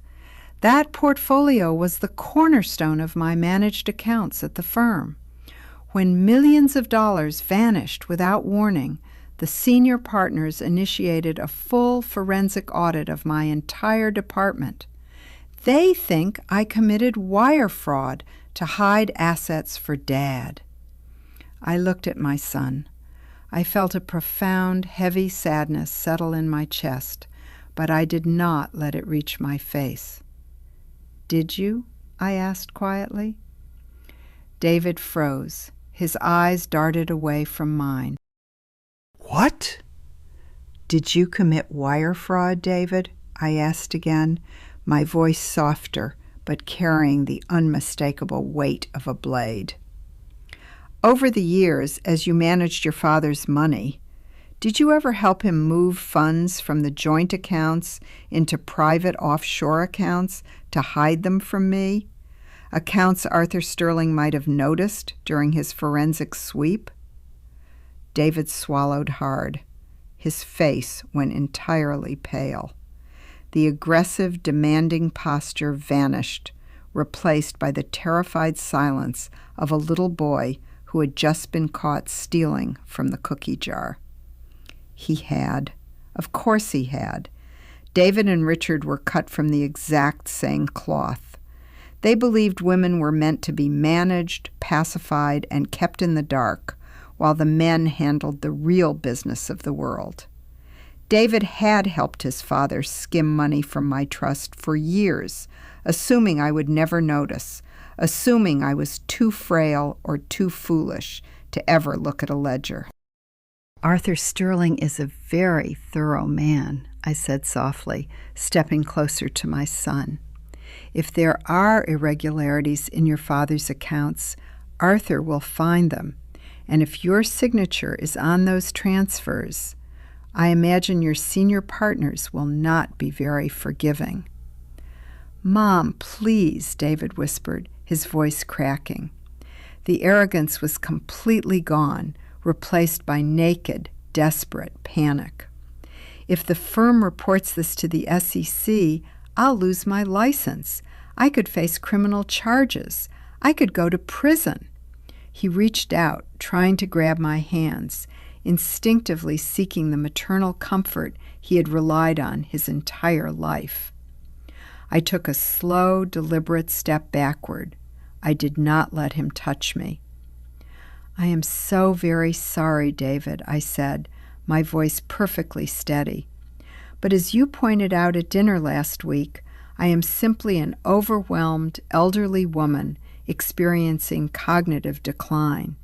I couldn't possibly understand the complexities of SEC regulations or wire fraud. You and your father will have to manage this on your own. David stared at me, utterly destroyed. He was looking at a ghost. The mother he had known, the mother he had planned to lock in a memory care ward so he could inherit her money faster, was dead.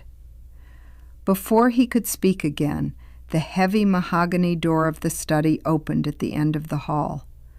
Richard stepped out. He looked ghastly. His face was unshaven, his eyes sunken, his expensive sweater stained and rumpled. When he saw David standing in the foyer, a flicker of desperate hope ignited in his eyes. "David," Richard croaked, stumbling slightly as he walked down the hall toward us. "Thank God. Have you spoken to your firm? Can you advance me a loan against your own portfolio? I need $50,000 for a retainer. If I can just get a lawyer, I can force a judge to reverse the asset freeze." David turned slowly to look at his father. The two men stood in the center of the grand foyer, the patriarch who had built an empire on lies, and the son who had helped him hide the bricks. "I can't give you a loan, Dad," David said, his voice completely dead, hollowed out by fear and exhaustion. "What do you mean you can't?" Richard snapped, a flash of his old temper returning. "You make $500,000 a year. You have the liquid cash. I am your father, and this bitch is trying to put me on the street. Write me a check." "My accounts are frozen, Dad," David said softly. Richard froze. "What?" "The firm locked my personal accounts this morning," David explained, staring at the marble floor, unable to look his father in the eye. "Pending the results of the internal audit. If the SEC gets involved, they're going to seize everything I own." Richard stared at his son, the horrifying reality of the situation finally connecting. It wasn't just Richard's empire that had fallen. The collateral damage of his arrogance had destroyed his son's career, his son's wealth, and his son's freedom. The infection of his deceit had rotted the family tree down to the roots, and I had simply pulled the dead wood from the ground. "You," Richard breathed, backing away from David as if the younger man was diseased. "You let them lock your accounts? You idiot! How am I supposed to hire a lawyer?" "How are you supposed to hire a lawyer?" David suddenly screamed, the terror finally violently erupting into rage. He lunged forward, grabbing his father by the collar of his sweater. "I am going to lose my license. I am going to lose my house. I could go to federal prison for helping you hide money from her, and you are asking me for a $50,000 loan?" The two men, the two great titans of the Vance family, grappled in the center of the foyer, pushing and shouting, their voices echoing off the crystal chandelier, their dignity entirely shattered. I stood by the front door, watching them tear each other apart. I did not yell. I did not intervene. I did not ask them to stop. I simply watched the foundation crumble, exactly as I had planned. The violent scuffle in the foyer ended as quickly as it began. David shoved his father backward, releasing his grip on the cashmere sweater. Richard stumbled, his heel catching on the edge of the Persian rug, and he fell heavily to the marble floor. He didn't try to get up. He just sat there, breathing hard, staring up at his son with a look of profound, exhausted defeat. David stood over him, chest heaving, his hands trembling violently. The rage evaporated, leaving only the terrifying, hollow reality of his ruined life. He didn't say another word to his father. He turned slowly, looking at me. His eyes begged for a lifeline, for the soft, maternal forgiveness that had always been his safety net. I looked back at him, my face entirely blank. I offered him nothing. David swallowed hard, grabbed his wet trench coat off the console table, and walked out the front door. He didn't look back as he closed it quietly behind him.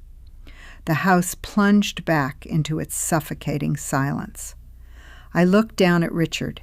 He was still sitting on the floor, his head bowed, his hands resting limply in his lap. He looked small. He looked incredibly, terrifyingly old. "You have 20 days left on your notice to vacate, Richard," I said softly, the words dropping like stones into the quiet air. "I suggest you start packing your clothes. You have a considerable amount of bespoke suits, and they are quite heavy." I turned and walked away, leaving him sitting in the wreckage of his own making. The following Tuesday, Sarah arrived. She did not burst through the door with the indignant, entitled fury she had displayed the week prior. She let herself in quietly, her footsteps hesitant, almost fearful, as she walked into the kitchen. I was at the marble island, rolling out dough for a pie crust. It was a rhythmic, soothing motion, pressing the wooden rolling pin into the cold butter and flour. Sarah stood in the archway, watching me. She looked terrible. Her designer clothing was slightly rumpled, her makeup was hurried, and the permanent, arrogant tilt of her chin was gone. "Mom?" she asked softly. "Hello, Sarah," I replied, not looking up from the dough. She slowly walked into the kitchen and sat on one of the bar stools across from me. She folded her hands tightly in her lap, her knuckles white. She watched me work the dough for a long minute before she finally spoke. My condo board served me with a warning yesterday, Sarah said, her voice small, lacking any of its usual sharp confidence. I missed the monthly maintenance fee, and my car payment bounced. I am sorry to hear that, I said politely, sprinkling a little more flour onto the marble. I tried to call Dad, she continued, her voice trembling slightly. His phone goes straight to voicemail. I drove to his office. They told me he hasn't been there in over a week. The receptionist said his corporate card was declined for the office coffee delivery. It's embarrassing, Mom. Everyone is talking. People do love to talk, I agreed, lifting the dough and carefully laying it into the glass pie dish. Mom, please, Sarah said, the desperate edge finally bleeding through. I can't live like this. I have $30 in my checking account. I had to cancel Aspen. I had to cancel my hair appointment. If I miss my car payment again, they're going to repossess my Porsche. She looked at me, her eyes filling with tears, expecting the familiar rush of maternal guilt, expecting me to wipe my hands on a towel, pull out my checkbook, and solve her problems. I picked up a paring knife and began trimming the excess dough from the edges of the dish. You are 32 years old, Sarah, I said evenly. You have a degree in art history that I fully funded. You have a pristine resume that you have never used. I suggest you update it and begin looking for employment. Sarah gasped, recoiling as if I had thrown cold water in her face. Employment? Mom, I can't just get a job. I haven't worked in 6 years. What am I supposed to do? Work retail? Pour coffee? Many people pour coffee to pay their condo fees, I pointed out. It is honest work. I am a Vance, Sarah cried, her voice cracking with humiliated panic. I can't work at a Starbucks. What will my friends say? What will the membership committee say? I stopped trimming the dough. I set the knife down on the marble and looked directly into my daughter's eyes. The membership committee will say exactly what they are saying right now, Sarah, I told her quietly.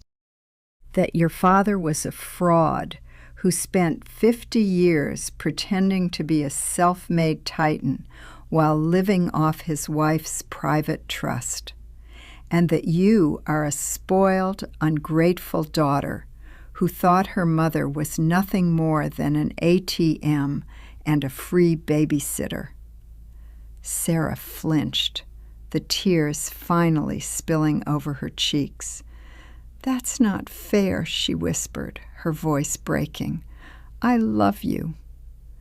Do you? I asked, my voice terrifyingly calm. Or do you love what I provide?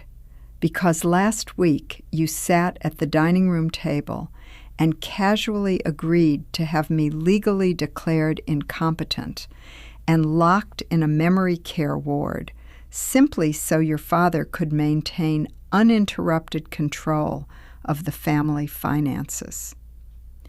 Sarah squeezed her eyes shut, a sob escaping her throat. I didn't know what he was really planning. He told me you were sick. He told me you were dangerous. He told you what was convenient for you to hear, I corrected her gently. And you accepted it because it meant you wouldn't have to deal with me. Because locking me away was easier than taking care of me. I picked up the knife again and returned to trimming the pie crust. I am not sick, Sarah, I said, my voice dropping back to a quiet, steady rhythm.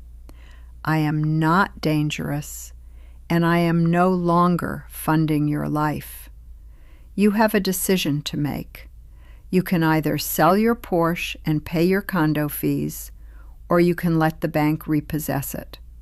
The choice is entirely yours. Sarah sat there for a long time, weeping silently into her hands. I did not offer her a tissue. I did not offer her comfort. I simply let her cry, the sound of her grief a harsh contrast to the quiet domestic scrape of my paring knife against the glass dish. Eventually, she stood up. She wiped her face, her mascara smudged dark beneath her eyes. She looked at me, her expression a messy mixture of profound resentment and absolute terror. She turned and walked out of the kitchen. A moment later, the front door closed softly behind her. I placed the pie in the oven, set the timer, and wiped down the marble counter. The house was empty again, save for the ghost in the study. 10 days later, the ghost finally surrendered. It was a Sunday afternoon. The house was quiet, the gray light of early evening filtering through the tall windows. I was in the library, organizing a stack of old photo albums I intended to pack away. I heard heavy, dragging footsteps coming down the hall. Richard appeared in the doorway of the library. He was unrecognizable from the man who had stood at the kitchen island a month ago, confidently sipping my favorite Bordeaux while his mistress cooked on my stove. He was skeletal. His clothes hung loosely on his frame. His skin was gray, his eyes sunken and entirely defeated. He had spent the last 2 weeks desperately trying to find a loophole, a legal lifeline, a friend willing to lend him a dime. He had found nothing. The world had turned its back on him the exact moment his wallet snapped shut, proving exactly what I had known for 45 years.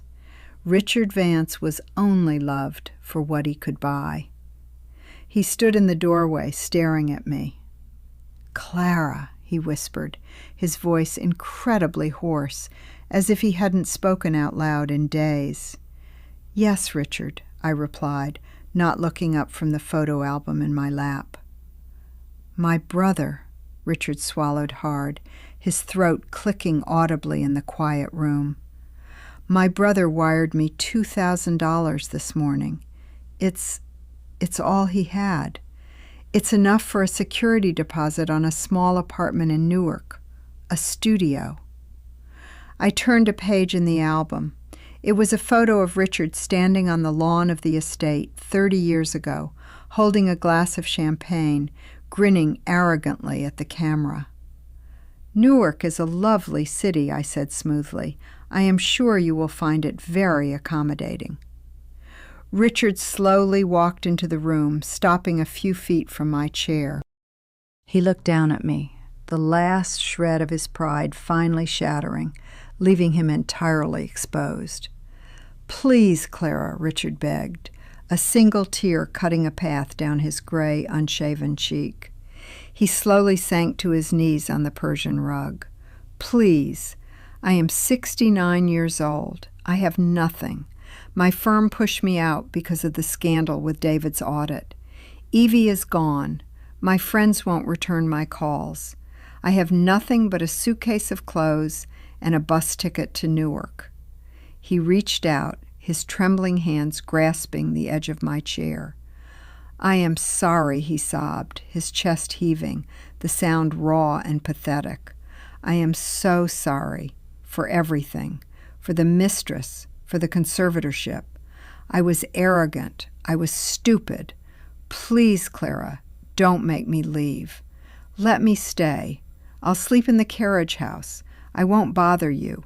I'll just stay out of your way. Please don't throw me out." I looked down at the man kneeling on my floor. I looked at the husband who had spent 4 decades treating my silence as permission, my patience as weakness, and my wealth as his own personal playground. I looked at the man who had tried to erase my mind, steal my freedom, and replace me with a younger woman simply because he found my aging inconvenient. I did not feel angry. I did not feel triumphant. I just felt incredibly, wonderfully tired. "Your 30-day notice expires on Tuesday, Richard," I said softly, my voice devoid of any emotion whatsoever. "I expect your keys to be left on the console table by noon. If you are still on the property at 12:01 p.m., Arthur Sterling has instructed the local sheriff's department to execute a formal eviction, and you will be removed in handcuffs." Richard stared up at me, his eyes wide, realizing the absolute, terrifying finality of my words. There was no negotiation. There was no mercy. I stood up, leaving the photo album on the chair, and walked out of the library. I did not look back. On Tuesday morning, it rained again. It was a slow, deliberate drizzle, turning the world gray and muting the vibrant greens of the manicured lawn. I sat in the sunroom, drinking my tea, watching the water trace intricate paths down the glass panes. At 11:45 a.m., I heard the heavy front door open, the brass handle clicking open and shut with a dreadful finality. The sound echoed through the empty hallway, followed immediately by the sharp clink of metal hitting marble. The keys. I did not get up. I did not walk out to watch him leave. The grand theatrical departure he probably desperately craved, one final chance to beg or scream or cast a dramatic, lingering look over the empire he had lost, was denied to him. I simply sat in my chair, holding my cracked bone china teacup, and let the silence of his exit wash over the house. He was gone. By 1 p.m., a heavy, suffocating peace settled into the bones of the estate. The house felt larger, colder, but undeniably clean. It felt like the air after a long, violent storm. For the first time in 45 years, I owned my own life. The following weeks blurred into a quiet, meticulously maintained routine. I met with Arthur Sterling twice to finalize the asset separation. The joint accounts were officially dissolved. The secondary portfolio remained locked in the blind trust, its contents entirely legally untouchable by any creditor or desperate family member. And they were desperate. The collapse of Richard Vance had sent shockwaves through the family ecosystem, destroying the parasitic structures my children had built upon his lies. David's firm, terrified of SEC intervention following the forensic audit, quietly allowed him to resign. It was a professional execution disguised as a mutual separation. His reputation in the financial sector was ruined. He was forced to list his multi-million-dollar home in Westport, downsize to a rented apartment in Stamford, and accept a mid-level accounting position at a regional logistics company. He did not call me. I imagine his shame, mixed with his profound resentment, formed an impenetrable wall. Sarah's dissent was louder, faster, and infinitely more public. 2 months after Richard's departure, the bank finally repossessed her Porsche. A week later, her condo board initiated foreclosure proceedings over her unpaid maintenance fees. The final blow came when her country club membership was formally revoked, not for the lack of funds, but for the sheer embarrassment her unpaid bar tabs had caused the committee. She called me precisely 12 times the day the foreclosure notice arrived. She left voicemails that ranged from screaming hysterical demands to quiet sobbing pleas for a temporary loan. I did not answer. I deleted every single message. If you spend your entire life shielding a child from the consequences of their own selfishness, you do not raise an adult. You raise a hostage taker. Sarah was learning, brutally and efficiently, that the world did not care about her last name when her mother's checkbook was closed. 3 months passed. Autumn arrived, painting the Connecticut woods in brilliant strokes of gold, rust, and dying crimson. I was standing in the kitchen one brisk Thursday morning, peeling an apple at the Marble Island, when the sharp ring of my cell phone broke the quiet. I wiped my hands on my apron, the same French linen apron Evelyn had tried to claim as her own, and picked up the phone. It was an unknown number. "Hello?" I answered, my voice steady. "Mom." The word was barely a whisper, thin and ragged. I stopped wiping my hands. It was Sarah. But she didn't sound like the arrogant, demanding daughter who had thrown a tantrum in my sunroom. Nor did she sound like the hysterical woman leaving furious voicemails 2 months ago. She sounded entirely hollowed out. She sounded broken. "Hello, Sarah," I said carefully, placing the apple and the paring knife down on the counter. A long, shuddering breath echoed over the line. "I'm at the bus station," Sarah whispered, her voice cracking. "In Danbury. The bank locked me out of the condo yesterday. I tried to stay with Jessica, but her husband told me I had to leave this morning. They said I was too much." I closed my eyes. The image of my beautiful, impossibly spoiled daughter sitting in a cold, concrete bus station, holding a suitcase, entirely abandoned by the socialite friends she had prioritized over her own mother, was painful. It was a sharp, biting ache in my chest. But it was necessary. "I have no money, Mom," Sarah sobbed quietly, the sound muffled, as if she had a hand pressed over her mouth to keep anyone from hearing her. "My card declined for a coffee. I have nowhere to go. I tried to call Dad, but his number is disconnected. Please, please, Mom, just let me come home, just for a little while. I'll do anything. I'll clean. I'll cook. Just please don't leave me here." The silence stretched between us, thick and heavy.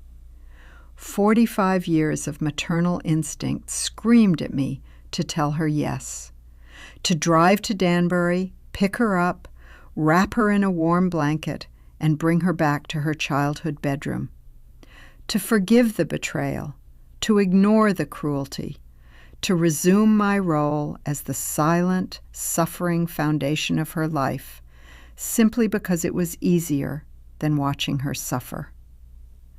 But if I did that, the lesson would end. She would simply reset, waiting for the next opportunity to manipulate me. "You may come home, Sarah," I said softly. I heard a sharp gasp of relief on the other end of the line. "Thank you. Oh, my God, Mom, thank you so much. I promise." "But there are conditions," I interrupted, my voice hardening into a smooth, unbreakable steel. Sarah fell silent immediately. The desperate gratitude vanished, replaced by cautious, terrified attention. "You will not have access to any vehicles," I stated calmly. "You will not have an allowance. You will not receive a debit card.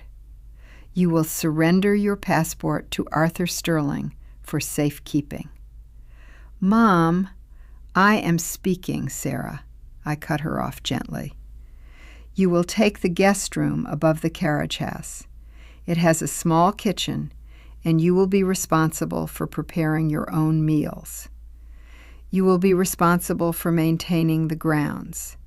You will rake the leaves, you will clean the gutters, and you will shovel the driveway when it snows. The silence on the line was absolute. You offered to work, I reminded her quietly. I am accepting your offer. You will be an employee of Clara Vance, LLC. You will receive a minimum wage salary deposited directly into a monitored account that you will use to pay your own health insurance and buy your own groceries.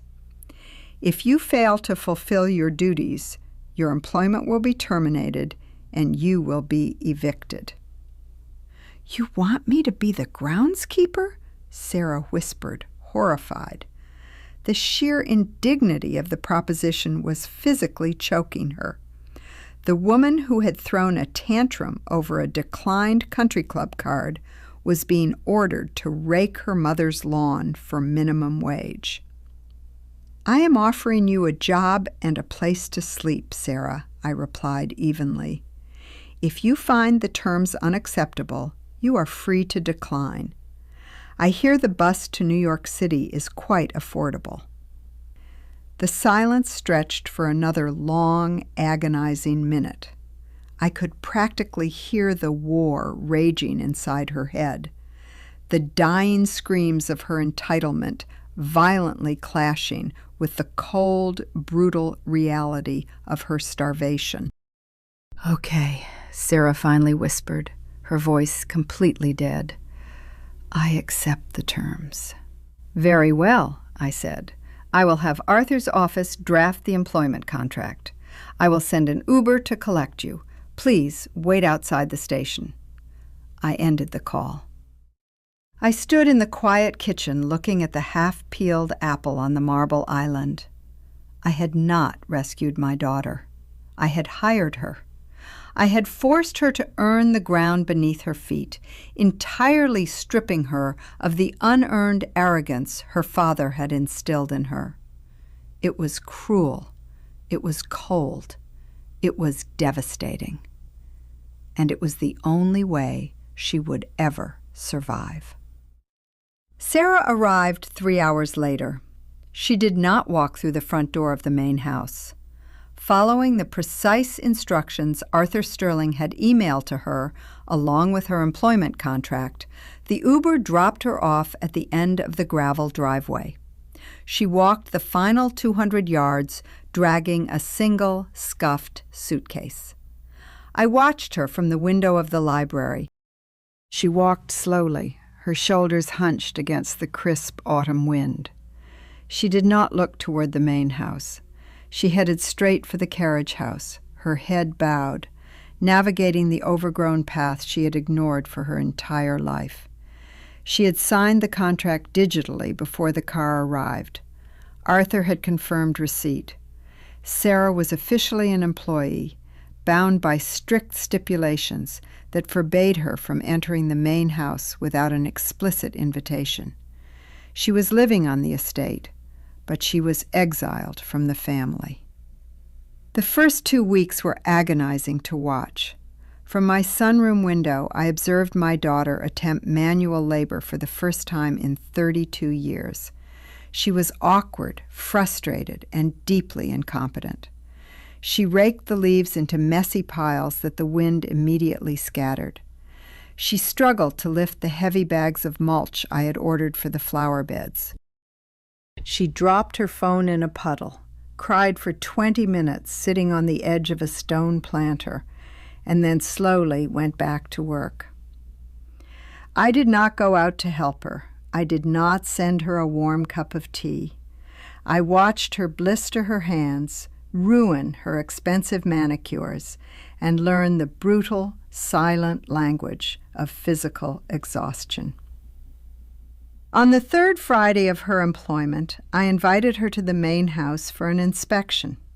She knocked on the back door, the service entrance, precisely at 4 p.m. as instructed. I opened it to find her standing on the mat, looking incredibly small. She was wearing old sweatpants and a bulky wool sweater. Her hair was pulled back into a messy knot. Her hands were red and calloused. "Good afternoon, Mom," Sarah said quietly, looking down at her boots. "Good afternoon, Sarah," I replied, stepping back to let her in. "You may come into the kitchen." She stepped inside, wiping her boots meticulously on the mat before walking onto the hardwood floor. She stood near the island, looking around the kitchen as if it were a museum she wasn't allowed to touch. She did not try to hug me. She did not ask for a snack. The entitlement had been violently burned out of her. "The front flower beds have been mulched," I noted, opening my ledger book on the counter, "and the gutters on the carriage house have been cleared. However, the path leading to the woods is still overgrown. I expect that to be cleared by Tuesday." "I'll have it done by Monday afternoon," Sarah said quickly, her voice tight but respectful. I nodded, writing a small check mark in the ledger. I reached into a small drawer, pulled out a white envelope, and slid it across the marble toward her. "Your first 2 weeks' wages, minus taxes and the designated contribution to your health insurance premium," I said. Sarah stared at the envelope. She reached out with a trembling hand and picked it up. She didn't open it. She just held it, staring at the thin paper as if it weighed 1,000 pounds. For the first time in her life, she had earned the money in her hands. It wasn't an allowance magically deposited by her father. It wasn't a credit card with an invisible limit. It was the physical manifestation of her own sweat, her own blisters, and her own exhaustion. A single tear slipped down her cheek, splashing onto the envelope. She quickly wiped her face with the back of her sleeve. "Thank you," she whispered. "You may go, Sarah," I said gently. She turned and walked back out the service door, stepping out into the cold autumn evening. She did not complain. She did not argue. I watched her walk back to the carriage house, her posture slightly straighter than it had been 2 weeks ago. The work was breaking her, but it was also quietly, slowly putting her back together. Meanwhile, the silence from the rest of the world was deafening. David had entirely vanished into the gray anonymity of his new life in Stamford. He had not attempted to contact me. According to Arthur's quiet inquiries, David was working 60 hours a week at the logistics firm, living in a small rented apartment, frantically trying to rebuild a fraction of the career he had destroyed, helping his father steal from me. And Richard. Richard was a ghost who had finally stopped haunting the periphery.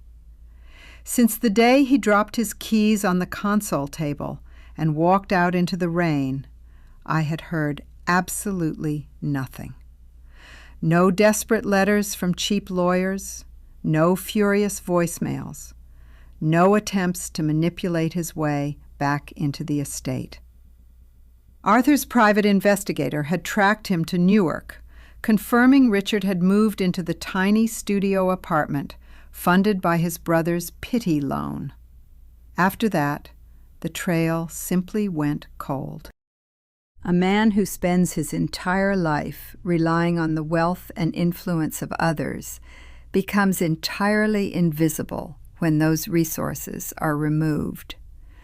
Richard had simply faded into the gray, concrete reality of the world he had always believed himself superior to. Until the second week of December. The first heavy snow of the season had fallen overnight, blanketing the estate in a thick, pristine layer of white. The world was quiet, muffled, and incredibly beautiful. I was sitting in the library by the fireplace reading when the heavy brass knocker on the front door sounded. It wasn't a sharp, demanding knock. It was hesitant, weak. 3 slow thuds against the thick oak. I set my book down, walked out of the library, and approached the front door. I did not look through the peephole. I simply opened the door. A woman was standing on the porch. She was huddled inside a thick, inexpensive parka, snow clinging to her dark hair. She was shivering violently, her arms wrapped tightly around her waist. It was Evelyn. I stared at her. The last time I had seen this woman, she was wearing a sharp camel coat, carrying a designer suitcase, and casually discarding my ruined husband on the staircase. She had looked like a predator who had smartly cut her losses and moved on to better hunting grounds. She did not look like a predator now. She looked hunted. "Clara," Evelyn whispered, her teeth chattering so violently she could barely form the word. "Evelyn," I replied, my voice perfectly neutral. I did not step aside. I did not invite her in from the cold. "This is an unexpected visit." I didn't know where else to go," she stammered, pulling the collar of her parka up against the biting wind. Her face was pale, devoid of the careful, expensive makeup she usually wore. There were dark, bruised circles under her eyes. "I'm sorry. I know I have no right to be here." But I didn't know who else to tell.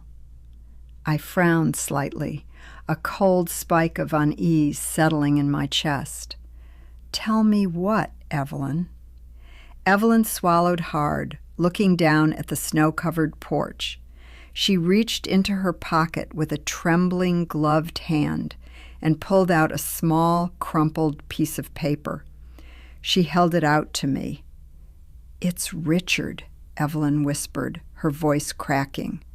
She looked up at me, her eyes filled with a hollow, terrified grief. "Clara, Richard is dead."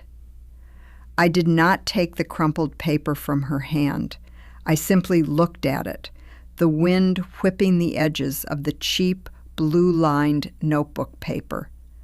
"How?" I asked. My voice was no louder than the rustling of the snow against the porch railing. "A stroke," Evelyn whispered, pulling her hand back and clutching the paper to her chest as if it could somehow warm her. "Massive. The coroner said it was immediate. He was in that studio in Newark. The landlord found him yesterday when he went to collect the rent." "Why did they call you, Evelyn?" She looked down, a single frozen tear catching in her eyelashes. "He had a prepaid cell phone. My number was the last one he dialed. He called me 4 days ago, Clara. He was crying. He asked me to come back. He said he was so cold." She swallowed hard, a ragged, ugly sound. I hung up on him. I blocked the number. And then he died.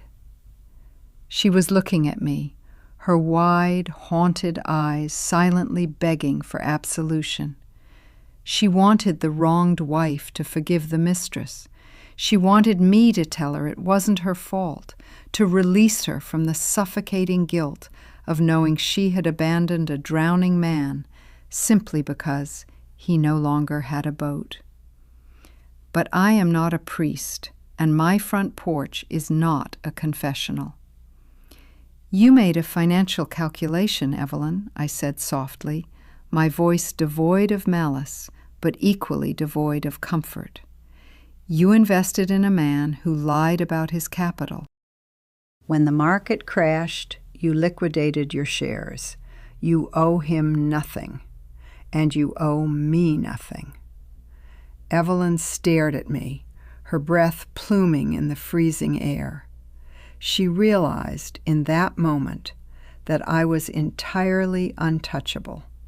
She could not hurt me, and I would not heal her. "What do I do?" she whispered, her voice breaking. "You go home, Evelyn," I told her. "You forget Richard Vance. You forget this house, and you never come back here again." I stepped back and slowly closed the heavy oak door. The latch clicked into place with a definitive metallic thud. I turned the deadbolt. I stood in the foyer for a long time. The grandfather clock ticked, the heavy brass pendulum swinging back and forth, slicing the silence into perfect, even seconds. For 45 years, I had prepared myself for the day I would become a widow. I had imagined the mahogany tables, the weeping relatives, the hospital board members in dark suits murmuring their condolences. I had imagined the grand will reading, the solemn attorneys dividing an empire. Instead, my husband had died alone on a stained carpet in a Newark studio, his last act on earth an unanswered phone call to a woman who only loved his wallet. There would be no will reading. There was nothing left to read. A man who spends his entire life demanding applause will inevitably die in silence. I did not kill my husband. I simply stopped keeping him alive. I had removed the invisible, suffocating architecture of my own sacrifices, and without me to hold him up, gravity had simply done its work. I walked to the kitchen, picked up the house phone, and called Arthur Sterling. "Arthur," I said when the old lawyer answered. "Clara, to what do I owe the pleasure on a Sunday?" "Richard is dead," I said. A long, heavy pause settled over the line. I heard the faint scratch of a pen stopping mid-stroke. "I see," Arthur finally murmured. His voice was not sad, merely observant. "Do you require me to handle the retrieval of the remains?" "Yes. Have him cremated. No service, no obituary. Settle his final rent out of the blind trust and have the ashes mailed to David in Stamford." "It will be done by Tuesday," Arthur said. "Are you all right, Clara?" "I am fine, Arthur." "You are a terrifying woman, Clara Vance," Arthur said softly, a profound, lingering respect in his ancient voice. "I am glad I never had the misfortune of crossing you." "Goodbye, Arthur." I hung up the phone. I walked out to the sunroom and looked through the glass. Across the snow-covered lawn, I saw a figure in a heavy coat, shoveling the pathway leading from the carriage house. It was Sarah. She was moving slowly, rhythmically, her breath visible in the freezing air, lifting the heavy snow and tossing it aside. I picked up my cell phone and dialed David's number. He answered on the fourth ring. "Mom?" he asked, his voice cautious, guarded. "Your father is dead, David," I said. I heard a sharp intake of breath, the clatter of something falling, perhaps a coffee mug, dropping onto a cheap laminate counter in his small apartment. Then the sound of weeping. David wept with the violent, ugly grief of a boy who realizes his hero was only a man in a costume. He wept for the father he thought he had, for the career he had sacrificed on the altar of his father's greed, and for the terrifying realization that he was entirely alone in the world. I let him cry. I did not hang up, but I did not speak. When his sobs finally subsided into exhausted, ragged breathing, I broke the silence. "Arthur Sterling is mailing you his ashes on Tuesday," I told my son. "Do not call me again." I ended the call. I walked to the back door, unlocked it, and stepped out onto the service porch. The cold air hit my face like a physical blow. "Sarah!" I called out, my voice carrying over the quiet, snow-covered grounds. She stopped shoveling immediately. She leaned the shovel against her hip and turned to look at me, her cheeks red from the cold, her posture deferential. "Yes, Mom?" she called back. "Your father passed away this morning," I said. Sarah stood perfectly still in the snow. She looked at me, her face unreadable from this distance. She did not drop the shovel. She did not fall to her knees. She did not scream. For a long moment she just stared at the pristine white ground beneath her boots. Then she looked over at the carriage house, at the small, warm window of the life she was now paying for with her own labor. She looked back at me. "Okay," Sarah said quietly. She turned around, picked up her shovel, and went back to work. I watched her for a few minutes, the rhythmic scrape of metal against stone, the only sound in the world. She wasn't crying. She was surviving. She had finally realized that crying did not shovel the snow, and grief did not pay the heating bill. I stepped back inside and locked the door. The house was completely, perfectly silent. I walked through the empty rooms, my slippers making no sound on the hardwood floors. I walked past the grand dining table where my family had casually plotted my exile. I walked past the study where my husband had hidden his lies behind locked drawers. I walked past the east wing where the mistress had baked scones in my apron. They were all gone. I had not screamed. I had not begged. I had not broken a single plate or raised my voice. I had simply stopped being their foundation. I went into the kitchen and turned on the stove. I filled the kettle. I waited for the water to boil, listening to the soft, comforting hiss of the steam. I reached into the glass cabinet and pulled out my favorite teacup, the delicate bone china one with the hairline crack down the handle, the crack I had glued back together 20 years ago. I traced my thumb over the fracture. It was flawed. It had been broken. But it was entirely, unapologetically mine. I poured the hot water over the tea leaves, inhaling the sharp, bitter scent of Earl Grey. I carried the cup into the living room and sat in my armchair by the window. The sky outside was darkening into a deep, bruised violet. The snow continued to fall, burying the estate, burying the past, burying everything beneath a quiet, heavy, white sheet. I took a sip of my tea. It was warm. It was perfect. I sat in the dark, listening to the ticking of the grandfather clock, and for the first time in 45 years, I rested.